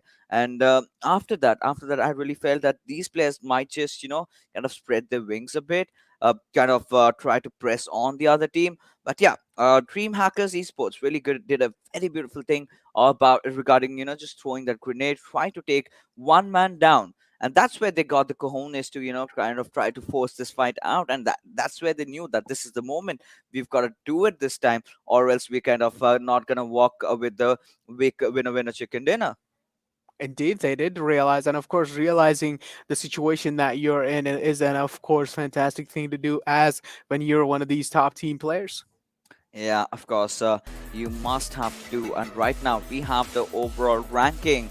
And now, as we can see, Carnage Esports still having that top spot. Of course, we did see what Snipe, what Chigil, what were they made of, and even Ekta, just that 1 point shy from the century being made. But finally, we've got quite a lot of teams really catching up. Vibes really vibing around and not getting the chicken does not matter because they are surely getting those points. Of course, they're surely getting those points, but look at this. Harami securing those massive 33 kills. Harami is not really far away over here from the leaderboards, and we might see them getting those top 5 rankings if they just keep up their gameplay as it is and has been on those bigger maps. Of course, going to be Miramar and Erangel. So, of course, Harami might be coming out on top soon. Yeah, right. So now as we kind of moving on, but yeah, a lot of teams are facing a lot of trouble. But this is where Team Hype, they are taking a step ahead.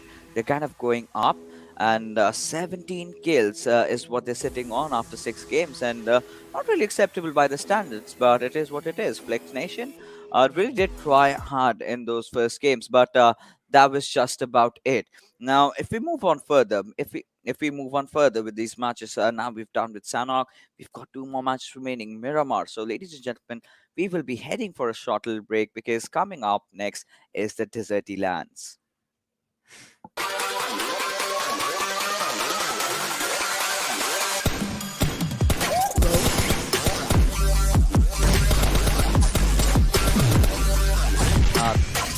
तो एक काम कर अपने earphones में या फिर किसी को मांग ले, अगर कोई ईयरफोन है तो डिस्कॉर्ड फोन से यूज कर ले, उससे ही कॉल आउट दे दे अपने को. ठीक है, लाइक क्या हो रहा है देख, अभी तेरा आवाज आ रहा है, उसके पहले जो ओवरऑल रैंकिंग से देता ना वो खा गया था, तो वो ओवरऑल डिस्कॉर्ड या फिर रैंकिंग्स, ओप्पो हाँ, मोमेंट्स, कुछ भी नहीं सुना गया। वो मतलब आरओएस से मैं पता है करके हाँ, ओप्पो में ऐसा आ रहा है कि ओप्पो, मतलब मैं समझ गया कि ओप्पो मोमेंट है, मतलब ऐसा नहीं कि क्लीन कॉल आउट आ रहे हैं, समझ रहा है?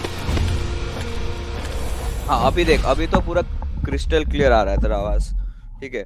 फिर पता नहीं गेम के बाद क्या होता है, नेट का इशू किसका इशू, बट पूरा खा जाता है सब।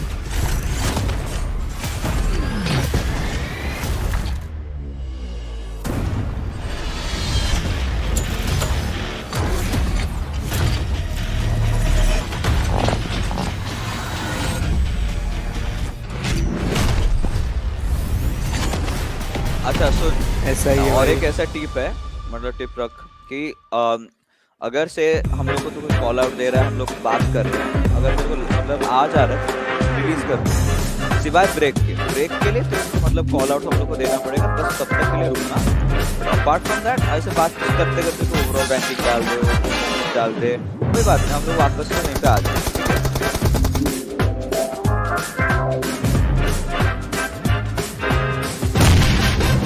टॉप अप किया मेरा।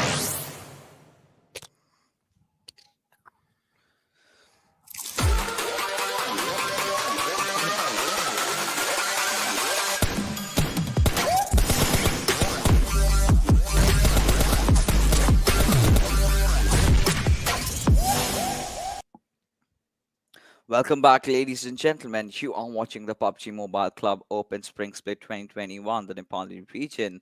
And of course, Sanhok was quite an eventful map. And finally, DreamHackers Esports coming out on top. But now, as we are heading forward to Miramar, and we've been kind of getting those common circles. So, do you think in Miramar, is it going to be the same situation, or do you expect something else?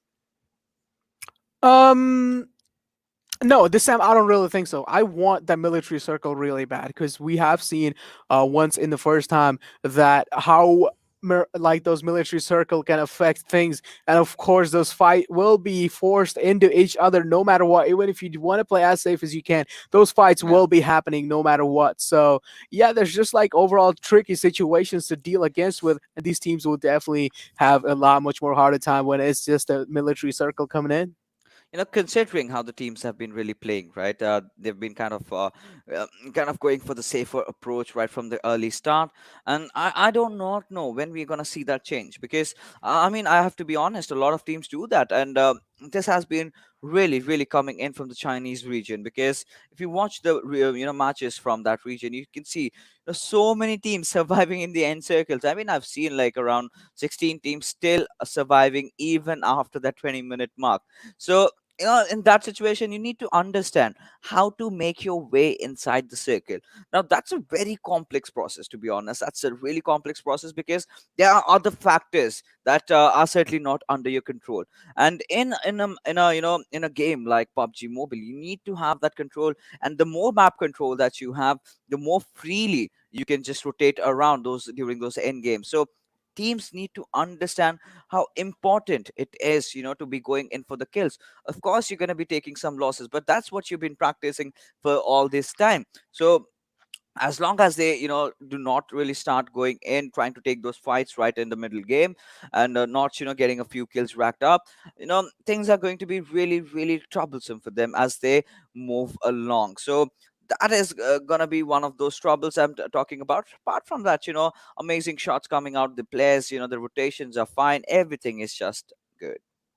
Exactly. Everything is definitely indeed on point. Of course, how can you forget about those passive aggressive strategies coming out from this region right here? Of course, everyone is putting an absolutely phenomenal gameplay for us to watch. But of course, there haven't been really early fights coming in. Let's just hope that we are able to see some early action as the plane fly path is just dividing the map between from 50-50 percentage. It's going to be going from prison to Campo Militar. What are your expectations of Circle over here?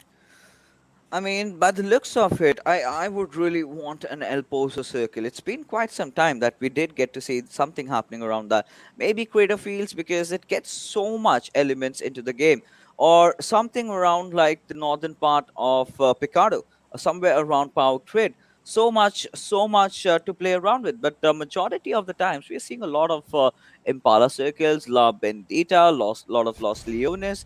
I mean, I would not even mind a circle going all the way down southwest towards Minas del Sur. Of course, we wouldn't mind that as well. But of course, as we talked about like before about like Erangel maps, just like the worst circle possible that can be for these people would be the military base. Of course, the military base circle in Erangel would be the worst possible scenario you can put these people in. So, what do you think? What would be the worst possible scenario for these people? Of when it comes to a circle or the rotation, what do you think? Like which can be the worst circle for these guys? We gotta, do something. And now, H2O, Aplex. Well, he's in a kind of a situation right now. Gonna push in, gonna spray down those bullets. And Shinx getting that knock, but gets instantly traded off with the Hungry Box coming into the fray. And well, now it's kind of the hell has been broken loose. Team Vibes really under some trouble. They need to get their teammate back online, but it's against H2O, team that plays second in the game. So it's gonna be really tricky as to how they approach. But look at Hungry Box's position. And did look at Hungry Box's position, while also Wabs is one of the team which is of course the strongest, and losing a player early off wouldn't really be a smart decision coming in. So I feel like Wabs should definitely go for that res in, and as we talk about, of course, the res is coming through. So Wabs will be again those four happy men, but also at the same time H2O, Freak and Toby seems like they are really busy just looting overall, and Aplex is definitely going to be falling back there. Doesn't really want to challenge the fight anymore because he has learned his lesson and has definitely gotten slapped by other wide players. Yeah. Now the players of Team Vibes. So they somehow managed to revive their teammates. They're gonna back off. They're gonna get their loot online. And Freak, we gotta see. He's got that Winchester. It's been a while that we did get to see a knock. And a lot of players have carried off that weapon in those early games with a lot of finesse. So, but not really the kind of a weapon that you would want for yourself in those end games. And did you definitely do not want those weapons for yourself in those end games. But also take a look at these two teams. They are so close to each other. Now, I of course want to see Dream Hackers getting in that fight early on and just trying to secure those points. But of course, if they go down this early, they are going to be so disappointed, as well as their fans are going to be a lot more disappointed in them because they were the one who won the previous game, or as we talk about, yeah, just overall, the Dream Hackers has been the one just dominating the gameplay in those previous two maps. Also, we saw them play really good. Yeah, we certainly did. But a Car 98 on that red dot, it's kind of tricky, to be honest. I mean, I've never seen that happening. And Zeus, well, not that after getting this chicken dinner, they might be really they might really be happy, right? They might have those bloods pumping through their hearts and throughout their entire body. The adrenaline striking in as they're going against RGR, a team that has been having a lot of trouble lately. So I think this is the time when the Dream Hackers should really strike, get that first knock. Try to isolate Brooklyn, try to smoke off that road, and then just go in. Of course, it's definitely going to be a lot much more harder to execute though because you definitely need those calls on point and just a lot much more things just going into it. But at the same time, Brooklyn is all by himself in that building. So I feel like Dream Hackers, as you said, should definitely capitalize on his position and understand that he's the only one in that building. And I feel like should be a little bit aggressive in their rotations as well. But yeah, Sus definitely has that cross as well, so it's gonna be harder. They are supporting Brooklyn as well in the same time. So yeah. Well, again, that stalemate that we are talking about, we're getting to see that, all these teams kind of dropping off at the same point, but not really engaging against each other. And again, I'm coming back to the same conversation. Um, this is the time where you need to back off. One of them needs to throw away their egos and needs to back off. Find that vehicle in, rotate some other place, get those loots coming in for you, get the center of the spot, and then maybe take a fight when the situation, like I said, the circumstances are right for you. Because now in this very critical situation, you just watching each other off, not really doing anything. It's not helping your cause. Of course, it's not helping your cause, but at the same time, you don't have any other choice as well, right? You have to take those odds that are in front of you, and yeah, just work around it. Well, so now Kamod still with those Winchester. I mean, come on, imagine a case. You're going into the final circles, engaging against teams that have, guns like the Burrell. They've got guns, they've got DMRs with those scopes coming in, and they just you just have that Winchester to work around. I mean, either you have a godlike aim that you get those headshots coming in, but apart from that, well. I don't see a bright future for Kamod if he just is gonna play with a Winchester on this one. Of course, he wouldn't really be because Winchester isn't really the strongest sniper, as we like to call it in the town. There are definitely way much more betters, as we like to call it, as M24, Car 98, and if we try to include those sniper, which is going to be AWM inside the care package, yeah, Winchester definitely falls weak in front of them. Yeah, of course, as an early off and start off weapon, as a as like to start off, it does do or does dish out decent amount of damage if you manage to hit those heads with it. Right. I mean, we are telling the same old story. Finally, something happening over here with Slayer kind of taking down Brooklyn. And this is what I've been talking about. Either you just go in or you just back off. But elsewhere, we can also see the players of Fishtail. That's Mr. An, OP, getting that knock. And Socrates Esports might just be in a bit of a pickle having one of their players knocked out. They've definitely got those cavalry back up there, so the support is going to be there. But where's that rest of the team of Fishtail? They're right behind their tails, but they need to get in quicker. They need to get those next movements coming in for themselves. Oh, well, I mean, of course, yeah, that's going to be so much a disappointment for them as well. But now take a look at over here. Fishtail Esports and is just going to be spraying and peppering those bullets on that car as well. Now, just take a look at these over here. SES, Michael, just moving up a floor ahead, trying to get better angle over all the situation that is happening in front of him. But also, just take a look at this overall situation happening over here, Just so many knockdowns happening. While at the same time, Mr. Gishing is definitely gonna get knocked down as well. Beautiful trade-off coming in from SES. They're gonna be capitalizing on Fishtail, Mr. Gishing's position and gonna be taking him down instantly. Beautiful trade-off coming in there. Yeah, I mean, right now, it's a quite interesting situation we have over here. So, Socrates, Mr. Zora, he's kind of smoked himself up. That's a good decision to really, approach this entire fight. But Fishtail, now this is the case where they're kind of trying to engage at the same time, but still, all these teams need to understand how important, how imperative it is, to kind of take a step back. So Of finally, course. Michael kind of, rotating around, but this is the circle that we were looking for. Lost Leon is still in the contention, but this is a unique approach. Now teams have to make that rotation in, and I really like the positioning coming in from the players of Team Hype. Of course, we definitely do love this positioning. Just overall, Nepal region, they are really good at setting themselves up for those late games. But as we talk about this, there are so many rotations coming in the last second. Look at these. As the zone starts moving, these guys start moving as well with their cars that have been parked in their garages as well. But yeah, it's just so interesting to see how these guys are going to be putting up themselves for those late zone and just try to dish out a lot more kills in the future games as well. Yeah, I mean, again, the same old story. So all these teams still surviving. None of them really facing the hammer over here. None of them getting eliminated. But Team Hype, like we mentioned, they've got that higher crown. They've got those places up top. But yeah, Stereotype. What is he gonna do with that? He's getting so much vision for himself. Indeed, indeed. He is. He does have so much vision for himself. Like, just look at the area that he's able to cover with his eyes. So much open ground, and at the same time, such a massive high ground advantage coming over here for Hype as well.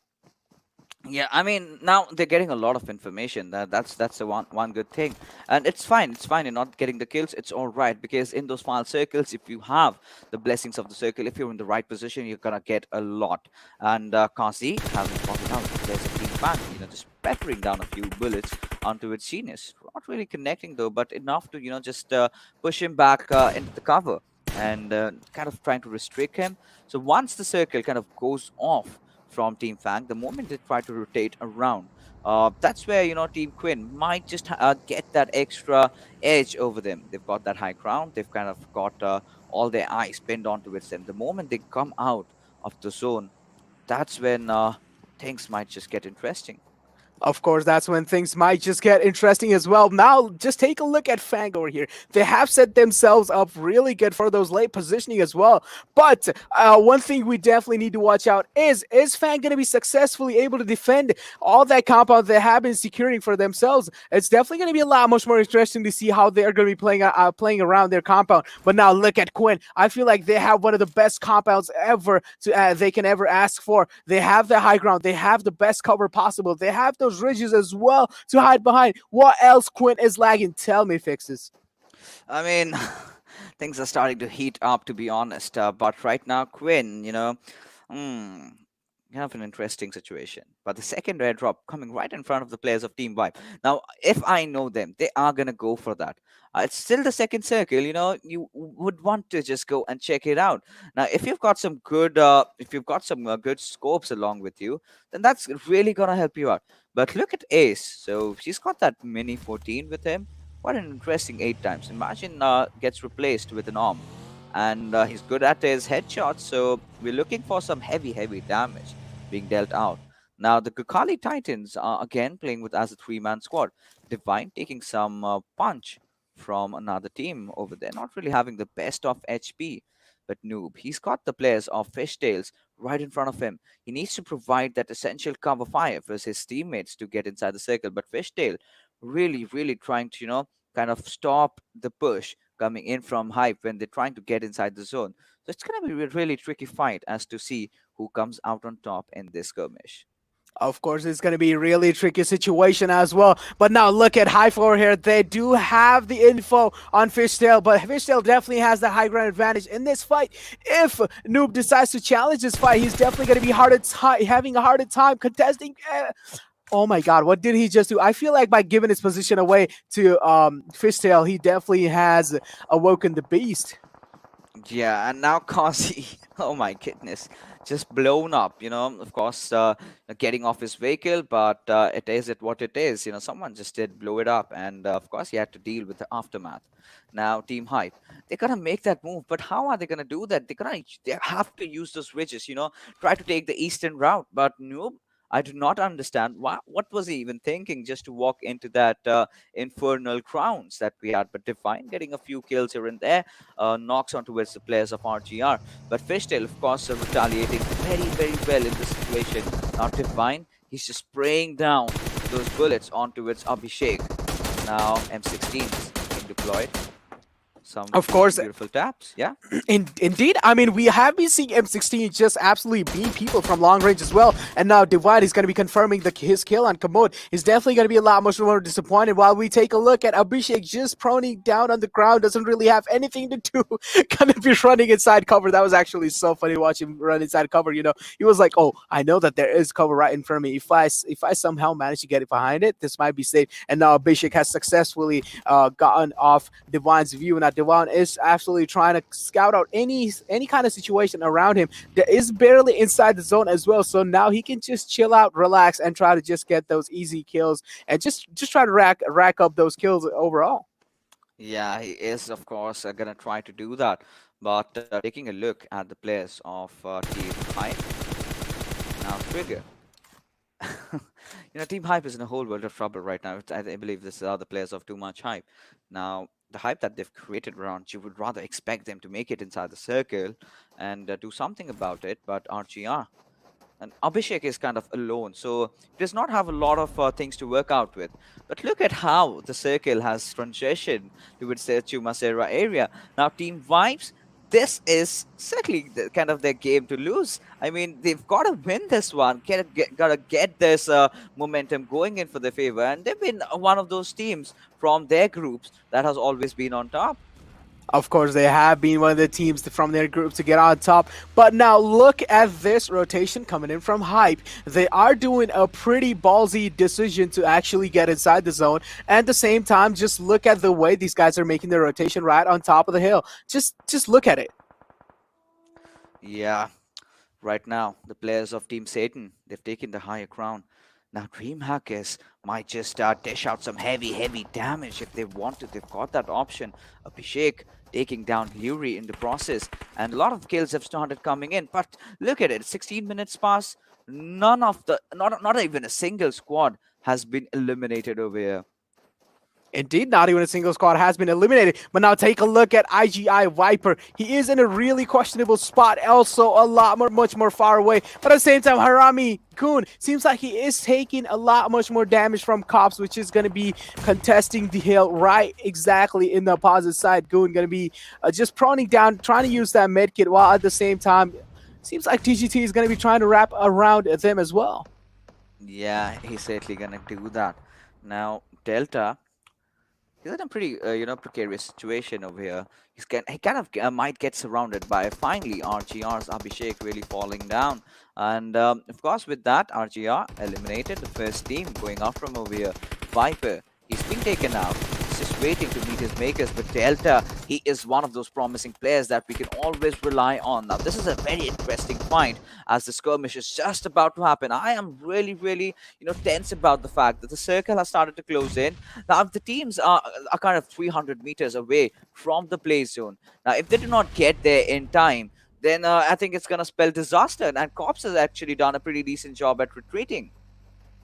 Of course, they have done a pretty good job at retreating, but now take a look at this. TGT trying to utilize all their utilities they have, using those smoke grenades, using those frag grenades to flush out anyone from that compound, because they, of course, want a better position inside the circle. But look at so many people are rotating right behind TGT. Of course, there are going to be so many fights being contested. As we take a look, one of the Cops member has went down as well. There are two squads right in front of them, as well as one behind them. It's going to be such a bad sandwich coming in for Team Cops.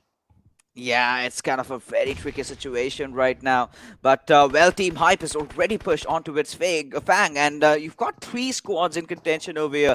He needs to get that res onto its ace, but look at Stereotype's position. Prototype trying to flush out the enemies with the kind of a Molotovs that he has. And, well, wait, how is this going to end out? Now, that's a question that will be answered in a couple of seconds. Of course, he will be answering in a couple of seconds while we take a look at High Prototype throwing those Molotovs out as we were taking a look at them using just their utilities to flush out anyone. But yeah, that utility was definitely a questionable one. But at the same time, it did manage to get a knocked out on one of that teammates, and they're going to be so disappointed just to walk right in that Molotov. Yeah, but look at, Lollipop from Team Fang. But before that, I mean, Team Hype, they are doing whatever they can. But Lollipop still having this dumpster. I mean, if nobody checks that out, then he might just get some beautiful, sweet survival points out from just this one game. Of course, he might be getting those beautiful survival points. But now take a look at KWIN. They have all their 4 people just absolutely looking healthy. And they are looking for some delicious food as well. So no one really wants to go in that belly and give them or feed them just those easy points. So they are going to be trying to play as safe as they can. But here comes the nade. And just to flesh them out, seems like it's not going to be enough. Lollipop has been contested. His position has been known. There comes the nade inside the can as well. Here comes the nade, and yes, as we talk about that, there are those beautiful nade, and Fang Lollipop has been completely taken down. And what is going on over here? Fang has been completely eliminated. I don't feel like Lollipop Shoot has given his position away because no one actually had any kind of idea. Because at the same time, Lollipop thought, okay, he might get one or two knockdowns over here and then he can try to contest. But that wasn't the case. And as we are talking, another team has been eliminated. It's going to be DreamHackers Esports. And domination on Hype Stereotype. What are you doing, Stereotype? You absolute beast. Things are getting really intense as the fight's happening left, right, and center. And now, yeah, like you mentioned, 100% agree with you. Lollipop should never have given his position away. And of course, there are times when you try to, you need to, in fact, calm down your horses because this kind of leads to your position being revealed. And that's how he just died. And Hadi, kind of kept himself calm in that situation, let the players rather come in right on his faces. He might have kind of survived, or maybe could have done something towards the end game. But now Team Hype, I think after the amazing performance that we got to witness from these players, they've started being really consistent, getting those 8 kills already, having those 3 players alive, doing so much, doing so well, and too much fun, too much hype. They've got all their 4 players alive, 2 kills again. So now both these hype squads are doing fairly well. But at the same time, we've got the players of Team Vibes not even losing out on a single member. Now, we know that 27 players are still in the lobby, so you're going to get all of those kills till the later end. Get 6-7 kills, get that chicken dinner. Again, Team Vibes is good to go. But now, look at that beautiful nade coming out there from Divine. Now, this is the hype that we're talking about. This is the kind of an aggressive setup that you would expect from this team. Of course, the aggressive setup as we talk about, but Fishtail is in a really massive trouble. They have only 2 of their teammates alive. The third one is knocked and seems like the third one is going to be crumbling down anytime soon. But now look at Hype over here. They have one of the decent position inside the circle, but also at the same time, they will have to leave their compound and try to contest those fights. So it's going to be a lot more interesting to see how these guys are going to be taking those fights as well. Yeah, we gotta see that. But right now, Hungrybox, he is hammering down onto Wisconsin and H2O. They're also doing a decent job, but Hungrybox, this man does not intend to stop. He knows where his prey is. He needs his lunch right now. He's hungry. He needs a chicken as he marches in and spots Frenzy out rather and will spray him down. But surviving by the whiskers, he needs to get back into cover and heal up as Team Vibes are now charging in onto its Team KWIN. Of course, they are absolutely charging in, but at the same time, look at KWIN there, just trying to get it that revive in right under Vibes as well. But now there are 2 people alive from KWIN as well. Now Frenzy is going to be back on his feet as well. They are throwing those Molotovs just to flush out anyone from KWIN. They are taking so much damage. KWIN Frenzy barely surviving in that little rack or in that little space between those rocks. Now Hype Noob is also taking so much damage on the right side from other teams as well. Now Kazi barely surviving as well in those situations, but Hardron has been taken down. Now Frenzy seems like he is going to be coming up with that res as well, but as we take a look over here, Traker has already been taken down, and also the trade has came across as well. Divine taking that trade and securing that kill as well instantly. As we take a look at that, Divine with 3 kills securing himself that beautiful domination. What is happening? I mean, there was a point when Team Vibe were absolutely dominating, but suddenly they're on the back foot as Team Hype go pushing in. Prototype taking a lot of damage. Hungrybox again being knocked out. It's all gonna come down to Akash from Team Hype that he has to hold his chances up over there. But with the players of Team KWIN still being alive, how is he gonna do that? And with that being said, KWIN act as a spoil sport over here. Team Vibes, Hungrybox still somehow alive. He needs to get back into cover. He needs that help coming in from Zod. Zod is actually going right out in the open to go in with that revive, but can Hadron spot him out? The moment he comes out of that smoke, he might get spot from the backlines, and he's got his attention over there, but that's going to buy enough time for Hungrybox, the right person to be alive in this kind of situation, as we have 5 teams still going good and 9 players alive in the lobby. Of course, 9 players are definitely alive in the lobby, but as we talk about that, Kazi is going to be turning into an absolute fried chicken as we see that Molotov absolutely just melting him down. Now, Frenzy is just the one getting revives on over and over again. What are you doing, Frenzy? Frenzy is just getting those revives in over and over again while his teammates are just getting knocked. But absolute good part coming in from Frenzy, that support role. And as we talk about this, they are going to get contested from the back. What a unfortunate situation coming in for KWIN there. Frenzy also getting contested by him as well. What is happening over here? So much damage being dished out by T-Gods, and seems like KWIN is going to get completely eliminated. Now, Wipes do have that top hill advantage over there. Yeah, they certainly do, and I believe now the players of Team KWIN, after getting eliminated, T-God have suddenly handed, Team Vibes the chicken dinner, and now the question remains: how are they going to rotate with still the players of Gurkha Titans in the fray? And now we can see Cobra. He's actually going in for the push. No, he's the one being hunted over here. Jonte needs to secure that kill. Cobra still cooking up that grenade.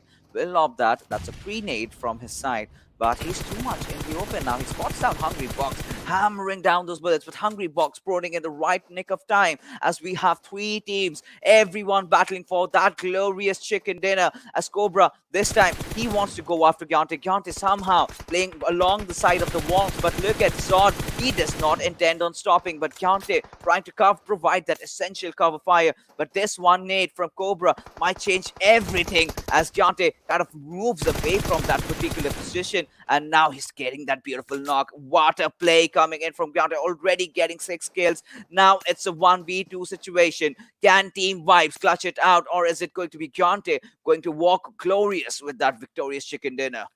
There are certain chances for both of the teams, but as we also take a look at the numbers advantage, Team Vibes definitely has the number advantage. Gyante is definitely going to be using that medkit that he has. Getting back to 100 HP, full HP is going to be helping him in contesting those fights way easier. But as we talk about that, Gyante exchanging a little bit of shots. Also, his position has been compromised by Wipes there. Wipes are trying their best to actually take Gyante down, but at the same time, they are playing as safe as possible. Gyante is being forced inside by the zone. He has to move in quite safe. Gyante, what are you doing? You need to get inside the zone as well, because Wibes is the one who has been contesting inside the zone. But now this is going to be so interesting to see how Gyante is going to be playing it out, because he is the one outside the zone. At the same time, Wibes are not going to let him inside the zone as well, because they are definitely using that third person perspective for their advantage. But now just take a look at Hungry Box and them. They are just absolutely chilling. They are just shaking around, and at the same time, just take a look at Gyante, the seamless aggression coming in.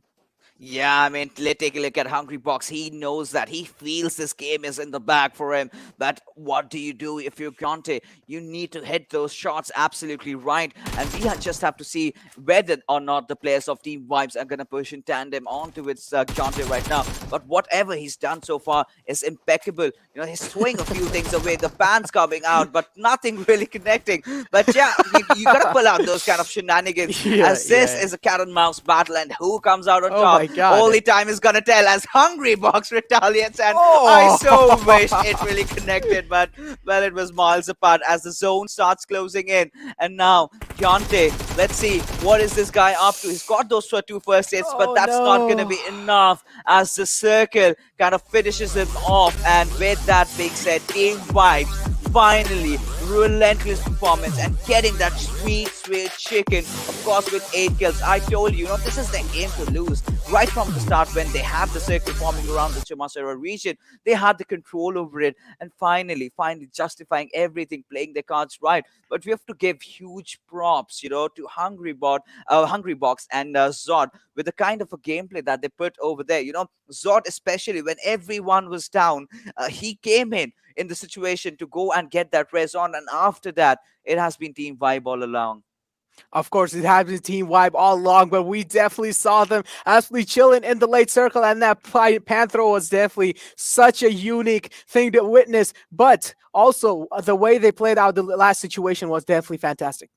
Yeah, absolutely. If you take a look at the MVP, Gyante, with those beautiful 6 kills, I mean, can't really, disregard him. The kind of performance he put up, considering the situation he was in, going against the Gukali Titans, going against the players of Team Vibes, trying to knock them down, but rather failing. But still, he kept on doing that, kept on pressurizing them, and he never made this chicken dinner so easy for Team Vibe.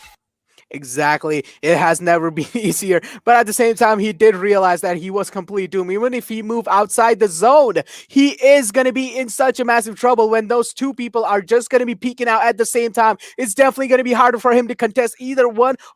It's absolutely impossible, we even know, to kill both of those guys at the same time. Yeah, of course. As we're moving along forward, this was a really, really interesting circle, to be honest. But, as we take a look at the top players, we've got Kyante and Prototype, followed by Akash and Stereotype. So, this is a game where Team Hype has finally started going big. The kind of a performance that you would expect from them, they are starting to deliver. Not the chicken dinner, but it's nothing to scoff about, because I know if they kind of keep this run continuing, we can expect bigger things to come. And right now, we just have one game remaining for the evening. And with the way Team Hype has been, notching the pace up, I would not be surprised if they end the day with a chicken. Exactly, indeed. But at the same time, like Hype indeed has been playing really good overall. But at the same time, TGOD Gante, we have to give him that as well. He was playing so good overall as well. And yeah, just a relentless performance coming in from Team Hype as well. Even those past few games have been so good and fascinating to watch. Yeah, as we take a look at the numbers going around here, so quite some interesting stats to work out with. So Grante comes out up with the highest skills, but Cobra is the one who gets the longest one. Not the highest damage that we've seen so far. We've seen players, crossing that 1,000 mark, but it's still okay. Now, T-God is a team that needed some kind of a power-packed performance to get themselves back into the tournament, and I think this might just be it. But this should not be the end of the road for this team. This should not just be that one game where they're kind of shining and then later on fizzle out. You need to start being consistent, and the kind of a performance that they have put up, of course, that would have hurt them, because I really feel Gyante. I really feel bad for Gyante, but it is what it is. He still put his hearts out and he's won us over. But now let's take a look at the match ranking. As there you go, Vibes Esports coming out on top with those 8 kills and those sweet 15 points, getting them those 23 points. But look at the kills on Team Hype. Indeed, look at them. They were absolutely popping off. As we like to say, we definitely love those kind of kill shredding gameplays. But now, look, take a look at Fishtail, right? They have been showing such a consistent performance, and they have been showing those consistent numbers as well. I just love overall how Team Fishtail is actually capitalizing on the situation, and even the surrounding awareness for Fishtail Esports has been really fantastic, even in the past situations as well. But Hype also has been the one to capitalize such a well surrounding and also positioning yourself in those late games. Hype, I feel like they have been doing a really fantastic job in those. They certainly have been. And ladies and gentlemen, let's take a look at those beautiful Oppo moments that we have online for you guys. Right off the bat, we did witness a lot of fights happening, but the majority of the squad still somehow survived to have those numbers. Till at least the 20th minute mark, it was the same story tale. None of the seems really getting eliminated. Just those few knocks, pressure here and there, and that was about it. But this is the map where you can say the players of Team Hype finally sort of redeemed themselves in terms of their kill potential, in terms of their rotation, because they already had it in them. It's not as if they do lack experience, it's just, the right mindset, the right approach, and a few mistakes over here from Lollipop. Of course, Team FANG, again starting things off with a chicken dinner, but, as the games proceeded, they kind of faded out. Of course, it did fade out. And in a lot of situations, a lot of team skills and positioning did fade out slowly and slowly. But also, same time, they were actually trying to capitalize and utilize the strategies they have been practicing, or just overall, just practicing overall in those normal public games, or even those scrim lobbies. They have been showing up and trying their best to actually put it on board. I mean, this was the fight. I think this was the best fight that we could really ask for. Team Vibes really going after KWIN, and then Vibe comes in. Team Hype comes in to play the spoil spot, but they are taken from a completely different squad, and they were kind of helpless over there. For a moment, I thought that was the end for Team Vibe, and suddenly, T got from the down lines, giving them that last, survival hopes. And with that being said, I mean, you gotta give it to them. Now, let's take a look at how it has changed the storyboard, the story online that we have for you. Carnage Esports sitting right on top. Look at the number of kills that they've gotten for them, along with the kind of consistency that they're putting on board. That Vibe, finally, that chicken dinner coming in. It was kind of long overdue, but with 41 kills, now I feel, since there's one more game remaining, if they play decent over here, they might just take that second spot. Of course, they might just take that second spot as well. But Team Ikta is really a team that everyone should watch out from when you're just going to be having those high fraggers, high skill potential players. It's definitely going to be a lot much more harder for other teams to contest their position as well. But it's definitely going to be lot much more harder for them to get those top three positions. Yep. Now, a lot of teams, you can see have played their 7 games. So one more game remaining. Now this is might just be the potential comeback for Team Hype because come on, let's be honest. Team Vibes, with the kind of points they've garnered for themselves, they pretty much made it through to the regional finals. But you would really have a heartbreak if a team like Too Much Hype or Hype, in fact, cannot get into those, cannot get into the regional finals because we have been looking forward to them. They are kind of the front runners of the Nepali region right when PUBG Mobile community started over there, where esports not were it was not even a thing. They were the ones who were there in the start of it all, along with the likes of Elementrix and Salty Squad, and the remainders just followed. But with that being said, on that note, ladies and gentlemen, we are going to be pushing for a short little break because coming right up is the final game of Erangel.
Hello and welcome back, ladies and gentlemen. You are watching the final game of the PUBG Mobile Club Open Spring Split 2021, day number 4. Of course, joined with me, in fact, is Neeraj. And so, Necro, it's quite interesting right now in the Nepali region because now Team Hype has made that comeback. Vibe has gotten the chicken dinner. T-God really played well, especially huge props to Gante. But now we are going back into Erangel. We've seen some similar circles. Do you think this time we're gonna get that southern one? I honestly don't think so. We're going to be getting the similar circle because if we do, then I'm talking about the it's going southern to be circle. quite a funny. Oh yeah, it's. I mean, yeah. Even if you are talking about any kind of circles, right? But as long as it just comes down to getting those similar circles, as we were talking about, of course, it's going to be such an unfortunate situation or turn of events. But at the same time, we all want to see that. Just the military based overall circle. So then these guys have to fight no matter what, because the strategy gameplay won't really come in use at that time. You won't be passive. You will have to force those fights out no matter what. There you go. There you go. The schedule coming in for the last time as we are done with our 3 games. The last map of Erangel, and I really want to see a southern. I mean, we know we are kind of prepared for everything, but Southern Circle, it's been long overdue. I mean, we've seen a lot of the circles going on towards the eastern side, a lot of the circles going all the way up north of Yasnaya. But I want to see those actions happening mid game. I want to see all these teams kind of contesting against each other over this bridge. I want to see some bodies falling down. I want to see teams kind of going swimming in. But my prayers are going to be answered or not, that we will definitely know as the game is live, as the trajectory moves along from military base all the way to its Kameshki. Pretty interesting fly path, not gonna lie. Hopefully the circle's on the military base as we all want to see. We all want to see a lot much more blood just dripping from everyone's guns and everyone's clothes as well. But at the same time, look at the plain fly path. Seems like a lot of people want to actually contest military base. So it's gonna be interesting to see if we are gonna be seeing some early military base fights as well. Yeah, we're going to see how this one turns out to be, because quite some interesting drops. And we did see the players of Team Cops really go out big in the game of Sanhok, but that was just about it. Miramar, they were instantly shut down yet again. Erangel, they did not have killer. So this time, Team Cops coming back, going towards Novo. They've got Satan as their nearby neighbors, of course, in the military base. So both these teams are going to be stacked up with the loot. But the circle is what we are really eyeing out for over here. Of course, the circle is really what we are waiting for. And it's like meh, the circle's kind of meh. I wanted it to shift completely to our military base, but yeah, of course, it is covering that military base. So I want either at least those late circles, just like, favoring the military base side. And of course, we all know why I want that to happen. We want to see those fights happening early in game. But at the same time, look at Cops having Nova all to themselves, and they are going to be coming out on top with some juicy loot, as we all know.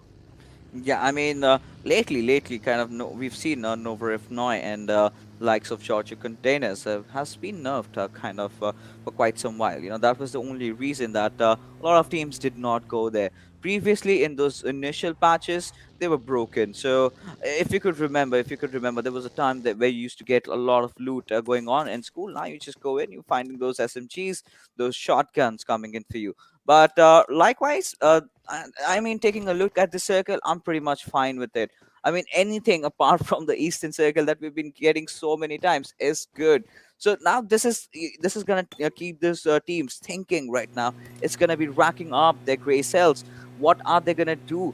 Because where are they gonna go? Are they gonna just cross the bridge? So the place where the Gurkhali Titans are, I love it because you are that junction. If the circle goes south, you will definitely be the first one moving out. If the circle goes north, you might make that rotation without getting worried about teams coming from behind, because you're always there to get them out. So a good spot overall over there. They will of course want to remain there for quite some time. But let's see where the circle goes on. But now we've got the different teams coming up. Fishtails again, trying to get to their drop location. Of course, contesting that early vehicle, as we all know. You, of course, want to get those early vehicles in. But now just take a look at overall situations that are happening in front of you, right? It's definitely going to be a lot much more teams just going to be trying to get those passive positions inside the circle or either just in the middle of the circle. But if the zone shift does happen to the military base, then all these teams are definitely going to be screwed because at the same time, yeah, you would need a lot much more vehicles as cover. But if you want to rotate in from the waterways, you will have to rotate really fast. And for that, you will have to get near bridge as fast as possible. You certainly have to now. But taking a look at the teams over here, so we've got Flex Nation flexing around, chilling around the breezy Siberni, and they've got nothing to worry about. But yeah, they gotta get that loot going in for themselves, get those vehicles, which of course is not gonna be a troublesome situation because they're good to go. There's no one around them right now. And now coming back to Socrates, now this is a team that we need to talk about. In the first day they come in, and out of the 4 games, get chicken in two. But in the Of next course. game, next day rather, they've got nothing. They've not got a lot of kills that we can really be proud of, and this is what is lacking. Consistency from the teams.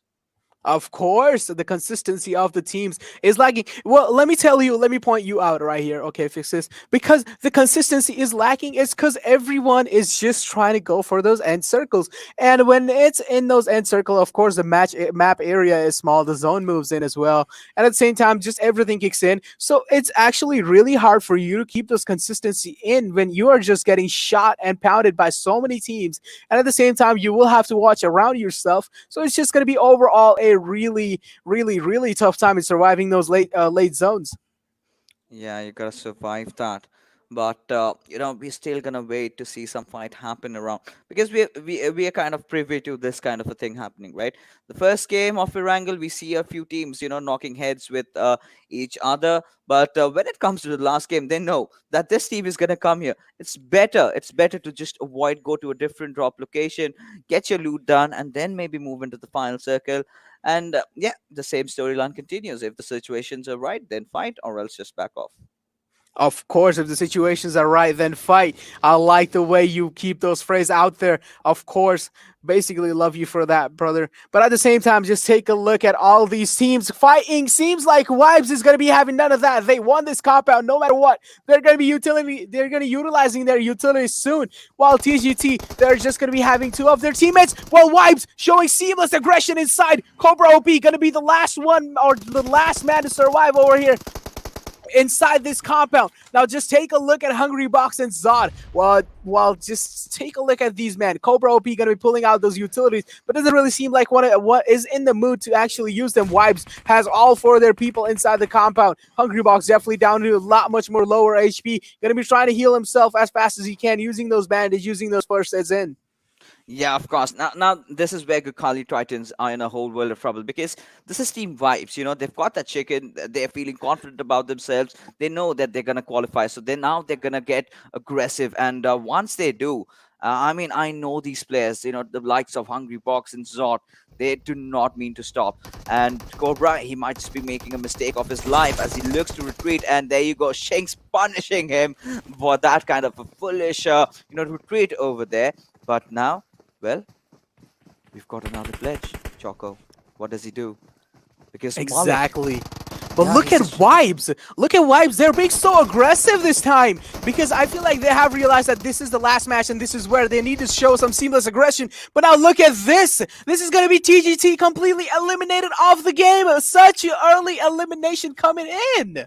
oh my goodness. This was impressive from Team Vibes. This is what we expect from a squad of this caliber. They do not seem to stop. And this was so nice coming out from these players.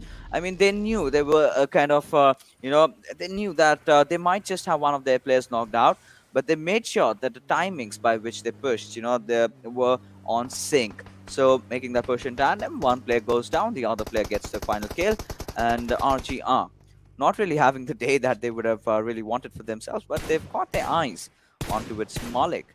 Now just, put down a few bullets, trying to do some damage. He did a lot, though. Exactly. Malik just came outside the house and got open, like prone it open. So of course he is going to be taking a lot more damage. And of course Brooklyn definitely wants that to happen. He was just dishing out so much damage onto him. But at the same time, Brooklyn doesn't really seem like he is going to be contesting for that compound anymore. Because, yeah, of course that was some human errors coming in from the other team as well. Because he definitely did not mean to just get outside and prone like that. Yeah, but this is sort of the moment of truth. I want to see the circle just coming out. Where does it go? Does it go to its Gatka region? Or does it take a shift down south? Or maybe to its fair fear? Anything can possibly happen. Oh my goodness. This is brutal. This is going to be carnage. Now everyone is left to think. Where is the circle gonna go next? Now the teams are gonna start rattling up their heads. What are we gonna do? Hey, Mr. Captain, tell us, guide us, which place is the best? And this is where Team Satan having that best position in the server, having that high ground advantage, trying to be in that junction over there where you need to go down south. There is still some provision for you. But, if it goes up north, you still do not have a lot to worry about. You're still at the higher ground. No one can really push on so easily at you. But look at Team Hype. They're actually going to contest for that.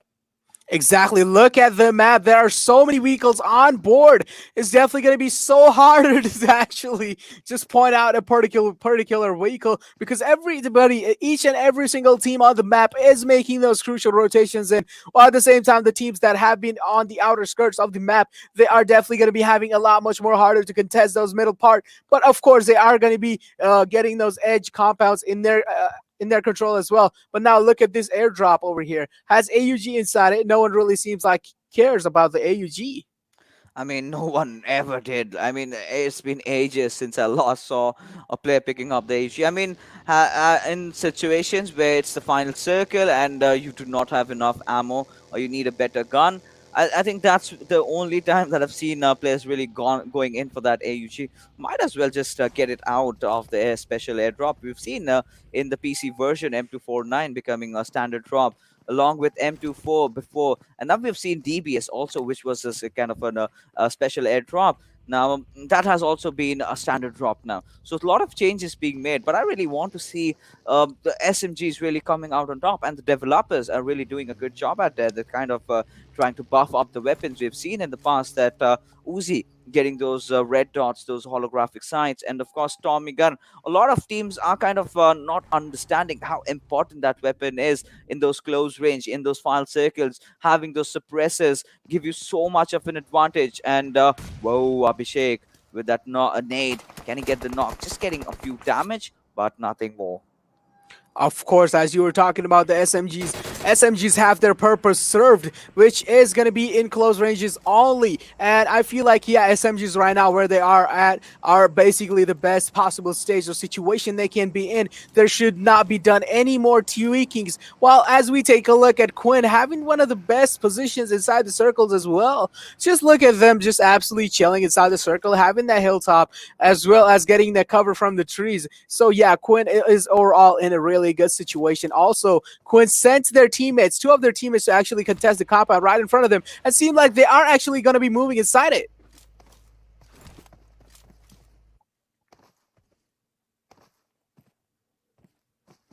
Oh yeah, so basically how it was going over here was that KWIN wanted to actually go and contest the compound, but then later on it seems like they have realized that the hilltop or the high ground overall is definitely going to be better. But also look at Dream Hackers. We saw Shao over here just scouting out the compound in front of him, and yeah, just overall, now the zone shift is definitely going to be so interesting to see.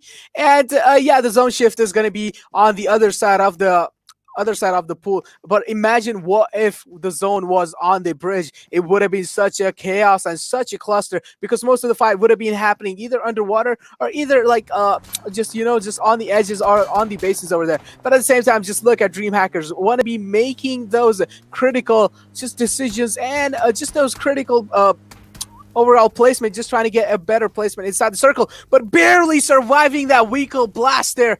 Crazy, gonna be getting out in time, securing a small little shack for himself, but at the same time, if there are gonna be any teams moving next to him, he might have to watch out for those nade and grenade utility usage. Yeah, he certainly has to do that. But C1 Crazy, not the kind of a best situation, but he needs to survive. And considering the fact that we have already hit 13 minutes, and it's just that one squad, that Team Vibes outset, that's it. Team Cops, they are trying to rotate around, this time from the military bridge, though. So they did drop off at the Novoripnoi area, it's, kind of taking the longer route, kind of going towards the western bridge. But they of course have met the enemies out there. You can see the players of H2O on this other side.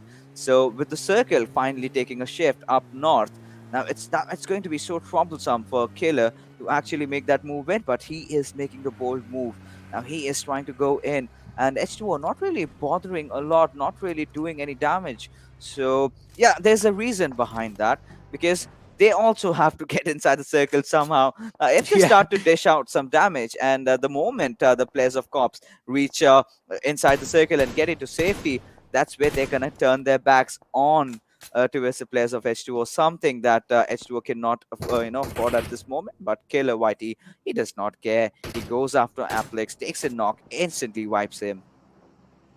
Of course, as we know, Aplex definitely has that a lot much more mechanical skills coming in. But I feel like Cops is does have one of the really bad positions as we talk about because they are getting contested by the squad which is on the hilltop, which is going to be Satan. Hitman just trying to shoot out or just trying to flush out positions from Cops there.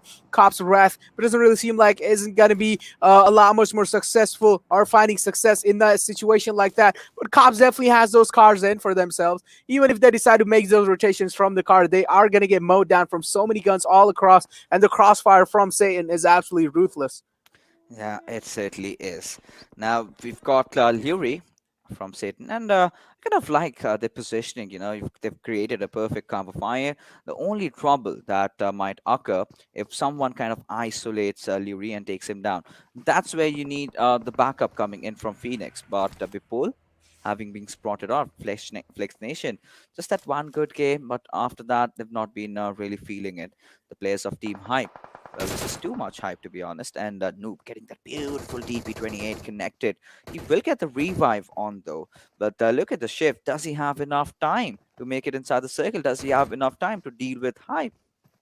Of course, certainly we will have to find out does he have enough time or not. But anyways, look at Divine over here. It's just throwing those bullets at them. Not going to be able to connect any though, but of course going to be fitting a little bit of heart in the team of FN there, but not going to be able to do much. But at the same time now, Hype also has to move inside the zone. They will have to try to contest a better position. It's definitely going to be a lot much more harder for them to get in though, but just look at the edges of the circle. They all are fielded by the people. But now take a look at FN as well. They are trying to go for the compound that is right in front of them, and even seems like Hype wants to take that compound as well, but seems like FN is going to be the first team to actually contest the compound. Yeah, they certainly are looking like to be. But Team Hype, they've got to traverse. They've got to find a good, safe route. They've got a lot of bunkers along with that, a lot of sandbags, providing them the support fire. And these are those new elements. These are those new ridges. These are the new terrains added in the new Erangel 2.0. So that certainly helps you a lot in situations like this when the final circle is coming down. You can get that easy pre-made cover available for you. But now, Fishtail Esports. This time we've seen a completely different outing from them. This was a squad that used to go aggressive, and that was their forte. And I really felt, initially they were kind of messing things up, but had they kept on trying, they could have received success. But Phoenix kind of stepping over the gun, kind of overexposing himself, taking those shots, but not really connecting anything. But look at H2O though, in such a sneaky position. No one's going to be expecting them to be on that spot. H2O absolutely doing a fantastic job in surviving those late games as well, we have seen. But as we take a look at Hype getting caught off in early off there, such unfortunate situations for them. Hype X Noob is in such a bad spot. Now just take a look at OP here. He just is sitting behind that buggy right there. At the same time, now just take a look at Cops trying to dish out any kind of damage while we see H2O Freak and his teammate, which is going to be Mr. Chobi, trying to rotate into that circle. Wrath just trying to blast the bullet scene on the Freak, and doesn't really seem like he's going to be able to connect any though. It does seem like certainly is going to be connecting some bullets onto him. Mr. Chobi is the only one alive over here. Cops have sent one of their teammates inside to scout out any kind of teammates from H2O, and it's going to be Summer right exactly in front of them. And seems like Killer YT is aware of that. Going to be cooking the nade, throwing the nade right in front of him behind the ridge. Is he going to be able to connect it though? Doesn't really seem like that's going to be happening. So Summer is quite actually in a secure spot. They certainly are, but how long are they gonna, have the cover of the water? Because Team Cops, I don't think there's any chance on that they can get up top. So they will have to play the survival game, play that healing battle. But they're taking some heavy baiting. We can already see Masky, getting knocked out, and Satan. They are punishing them for being in that particular position. Now Trigger, he opens up his scope, just spraying down, peppering a few bullets onto the hearts of the players of Fishtail. Now Ale, he's at a very, very interesting spot over there right beside the car. But is he going to burn from the wrath of the Molotov? But no, it's Ale on the return fire. He's taken down Divine, but he gets blown up. So one thing for sure, Divine is not getting res up, at least not in the 5th circle. But did he manage to make it in? Yes, he has. So there's a chance that he might get up. But look at the players of Cops. Where do they go? Now Now they are kind of stuck, and they're gonna meet their makers anytime soon. There is no way on earth that you're gonna get up safe. At least not when the players of Team Sadin are kind of prying their eyes on you. It's actually quite funny. Like Hitman is seeing so many fishes around in the water. At the same time, he wants to go for those kills, but he cannot overexpose himself to even the other squads. Just look at Hitman. Just the way he's looking below him. It's just actually, it's just so funny to watch. I don't know why. Just his player model just looks absolutely funny to watch. But at the same time, just look at Satan, just trying to scout out anyone in the water. While we take a look at age 20, Toby though has already made his way on the ridges, but doesn't really seem like he's going to be quite successfully able to get on top of there. I mean, look at this shift. This is the curveball that we've been talking about. We thrive for games like this. And now this is going to be a circle that's going to heavily favor the players of Dream Hackers. And they might just get the second over here. But Hadron is kind of peppering down a few bullets. And, a few taps here and there. TGOD Dante is already down. And, oh, doing so much damage with that M16. You can never undermine that weapon. Look at Boyka taking so much damage there, but at the same time, look at TGOD team exactly over there is just crumbling down slowly and slowly on their feet. And as we keep on talking, there comes the elimination in. Flex Nation is going to be going down. And even too much hype. Oh my god, there are so many teams just going down back to back. Oh my goodness! I mean, this is ought to happen. You've so many teams, still 12 teams alive, even after 21 minutes passing by. Now, Socrates Esports, last surviving member, Michael, his positions even compromised. He's taking a look at the players of Fishtail, but now it's Goon from Harame, who will just kind of increase his scope to 6 times and then tap his way and get that kill confirmed. Now, Harame, they've been doing fairly well, and they're kind of known for winning those late games. But Fang, is this Shack going to be enough?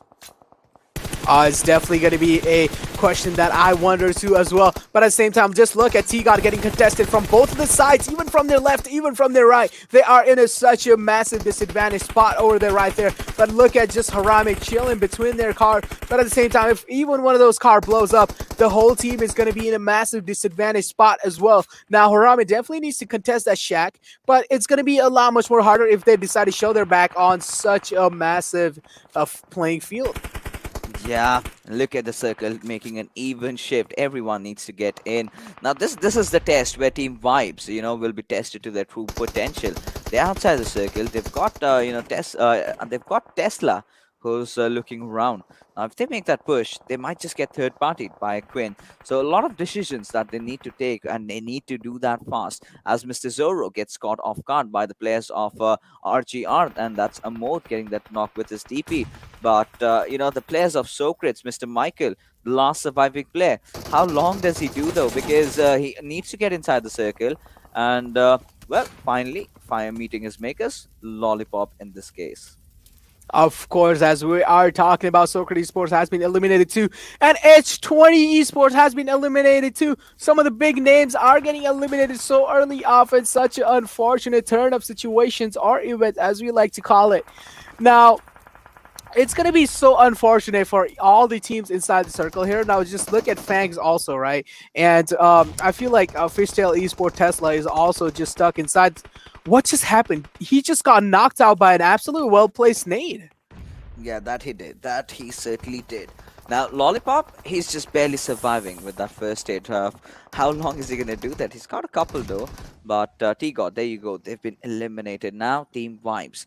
They got to make a move inside the circle. They've got the players of RGR to deal with, and a lot of others as well. So they need to be very precise with the use of those smokes coming in. Now, Goon, he was coming out in the open, and to his utter dismay, oh my goodness, the smoke has been kind of lifted. He's right out with his pants down. Over there, one beautiful grenade might just do the job, and Oh there my you God. go. There you go. Dream Hackers right from the shack, eliminating Harame.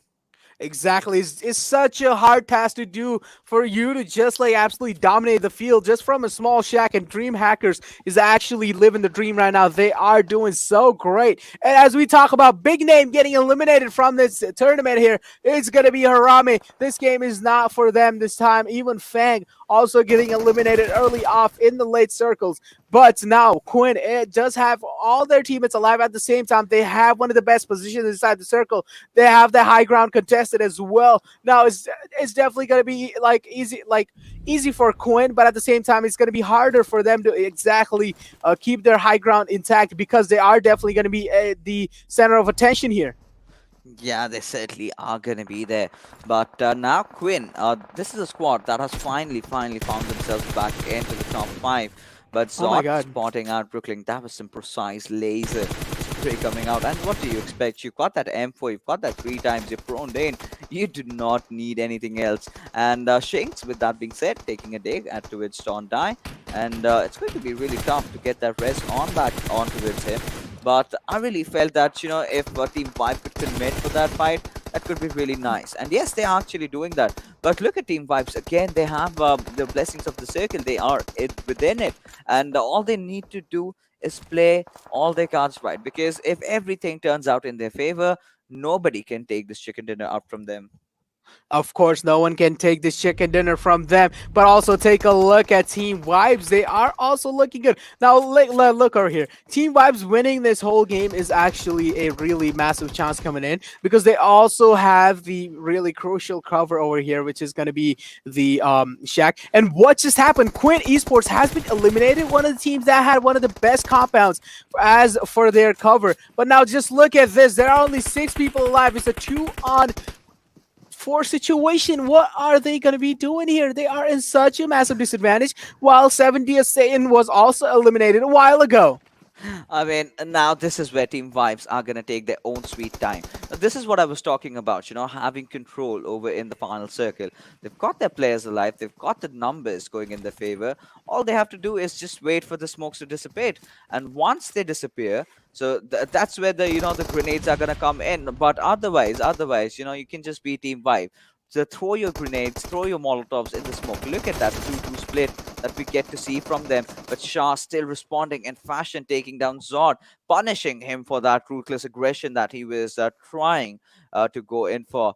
Now, now we've got to see that Shinx, he is gonna definitely try to drop off a smoke and try to get the res on. But Shah, what an amazing gameplay coming out. But Malik returning the fire and getting the things traded off in his favor. It's still a 1v2 situation, and I believe the revivals might come out handy pretty soon, and this is the right time.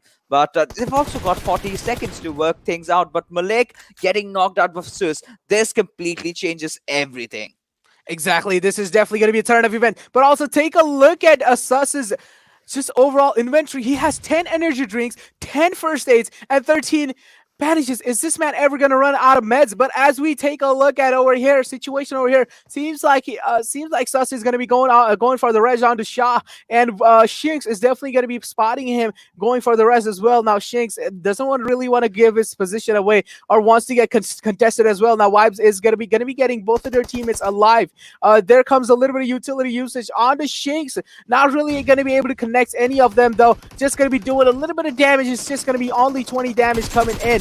But at the same time, this is definitely going to be interesting to see how Vibes is going to be pinning down Dream Hackers. So much damage being dealt onto Shah there. At the same time, Sus is on the left side, taking one of the players down from Vibes. But Vibes is going to be contesting on the situation and going to be coming out on top. And Vibes is going to be taking the winner chicken dinner. Oh my goodness, back-to-back chicken. This is what we are talking about, baby. And that's where Team Vibes, this time, with a lot more kills, 15 being the precise number. But, huge ups to Shah. The way he put that fight, he was relentless. He did not give up even for a single second. Right up until the very end, it was a 2v4. But yes, he made that feel like he was controlling the direction of the fights. He was controlling everything. And, there was a point, a lot of questions might have been raised, after he goes back. Maybe he could have gone in for that push, but it was Spinks who was just proning in, and that was the only thing that he was cautious about. Let's take a look at the MVP of this game. For me, at least, of course, Vibes did win, but Shah did rule our hearts with the way he played. 861 damage, so many knocks coming out from this lad, but not enough converted. Of course, his team wasn't really able to keep up with him, but Shah was definitely one of the biggest kings coming out on top in those end circles. Yeah, certainly. And look at the healing done. I mean, they were right from the very start, if you can remember. They just had that small shack for themselves, and they were so good. The way they kind of wiped down the players of Team Harame with that beautiful grenade, taking down 2 kills, and then again proceeding inside the circle, trying to apply that extra bit of a pressure. Now, ladies and gentlemen, let's take a look at the top players and see which are the other players that did come out on top in this one. And Hungry Box, Shinx, nothing, no, not at all a surprise. They are those mean-blooded killers, mowing down everybody. But it was also Commode, RGR, finally some signs of revival from them. But they did manage to get some survival points and a few kills. That's good, but they need to carry on with this kind of a consistency. Of course they will. I'm pretty sure as the time passes by and as the consistency builds in as well, and as the experience also builds in, I'm pretty sure these teams are going to be getting over their anxiety and even over the pressure that builds on as the game progresses on as well. And I'm pretty sure there are going to be much more better shots and better just overall stats coming up for us. Yeah, of course. Now let's take a look at the match summary and see, how the numbers game worked out, because this was a crazy, crazy circle, and teams had a lot of tough time to figure things out. And Team Vibes are doing majority of the job. They are just everywhere. But Shah still coming out on top with the highest damage, and he deserves it. The kind of a performance that he's pulled off, I really like it from his side. But apart from that, it was all team vibes all along, controlling every kind of a situation. There was not a single time up until the end that they had, a lot of trouble with their comms, because that was certainly not expected. Shah, I mean, he was such a sheer player. He was so formidable. He was just not ready to give up at all. Of course, he wasn't ready to give up at all. But Shah overall showing us an absolute ruthless and fearless overall gameplay, just a fearless gameplay. And Shah has been ruling the end circles as we talk. There comes the match ranking, and just Vibes Esports just vibing all over the game, securing those 30 total points for themselves with 15 kills. And of course, the placement points are going to be 15 because they were on the first position, securing the chicken dinner. Yeah, but I would love to bring your attention towards Team Harame, placing fifth just with those 2 possession points, but those kills helping their cause really. But to be honest, Satan, even they had a good chance of winning this one out. They had the best position in the circle. They kind of delayed it too much, to be honest, because if they had they rotated up pretty early, had they been where Team 5 were, this could have been their game. Of course, this could have been their game. But also look at Socrates, though. They haven't really been shown up this time. But yesterday, they were definitely like one of the teams that were dominating the field as well. But yeah, I mean, we're pretty sure as the time progresses on and as the thing goes on, I'm pretty sure they're going to be building a lot much more confidence and also a lot much more experience in the wild. I mean, taking a look at the Oppo moments and carrying forward our conversation, I mean, you've got nothing, you've not got a lot of days remaining anymore. It's just those 4 matches where you have to prove your mettle. You either be in top 16 or you walk home. Your entire grind for almost around 6 months is going to come to end. And this is where teams need to realize time to buckle up. And, the same woes continuing, taking so much late game fights. So that's kind of been a troublesome situation for all these teams. I mean, you're staying alive till the end. Does not matter if you kind of get knocked out on the 12th position, even after the 25th mark. You're still gonna just get that 1 point out of the out of your placement point. So you need to prioritize. You need to build up a good balance between going for kills. Try to go on for kills, because keep your hands hot, so that in those final circles you can really fight it out. So look at Team Vibe. So this is what they did. Right now they're confident that we've already qualified. They can afford to go aggressive. They can afford to take certain risks, because even if they kind of mess things up, they're good to go. Of course, even if they mess things up, they are good to go. But as also, we cannot ignore how Team Vibe just screwed themselves over. They definitely had one of the best positions coming in the game, but also at the same time, they managed to screw that situation over. They had the high ground. They had a lot of utilities. They had those meds as well, but Team Vibes definitely did not manage to secure that win for themselves. I was expecting a lot much more better performance from them, but just like overall ranking, if we take a look at that, they were just like absolutely phenomenal. Yeah, I mean, if you talk about the overall rankings, so we will certainly have that picture over our screens right now, any single moment. And there you go, Carnage Esports 131. But look at Mime, they are not shying away from a fight. They are in here to prove a statement, and they've been doing that for quite some time. 124 points, and the first back-to-back chicken that we are witnessing over here. Certainly, what we really expected or anticipated from this particular team, and KWIN Esports not far behind. So, FANG, well, they've dropped down to the 10th position. They can certainly do better. But Soccer, if they do not figure themselves out, if they, continue this kind of a disappointing run, I think slowly but surely they might just get eliminated.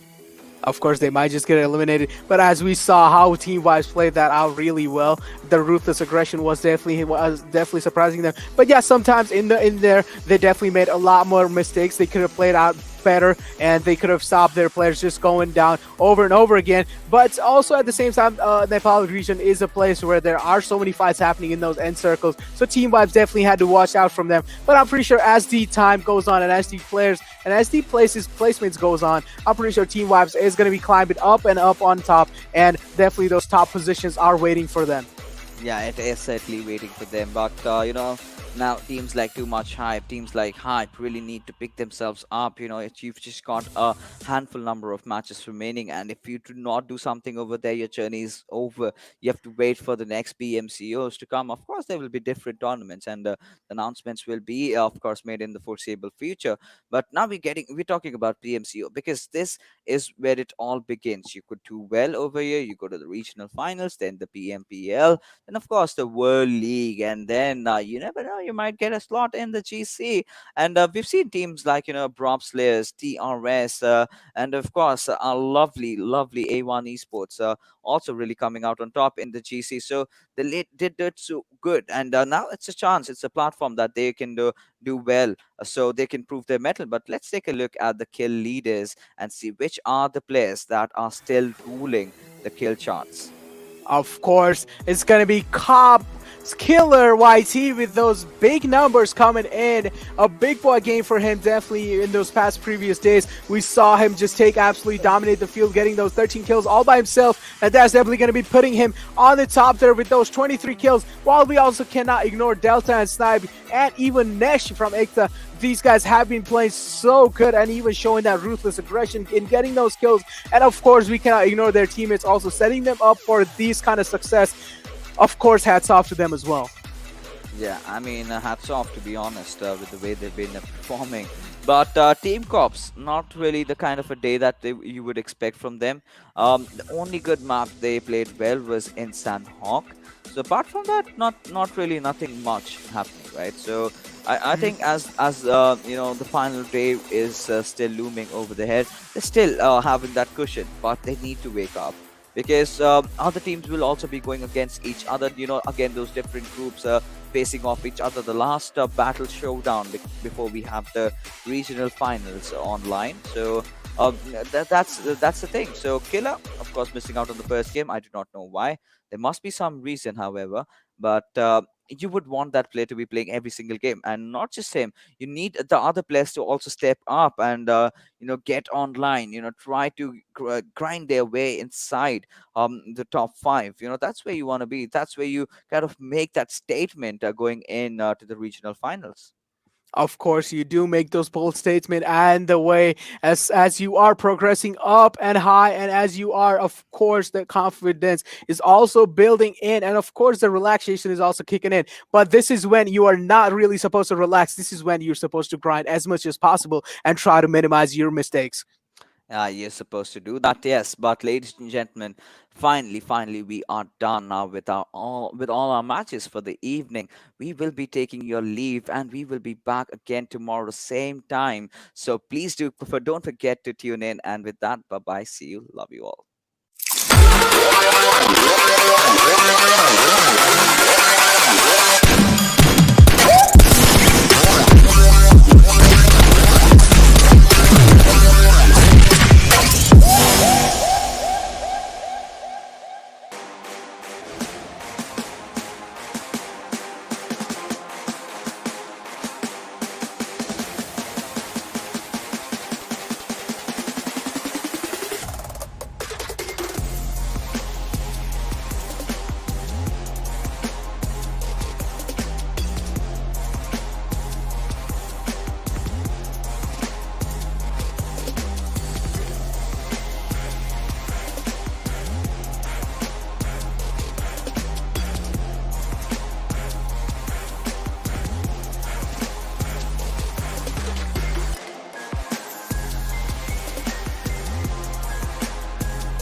Let's get it.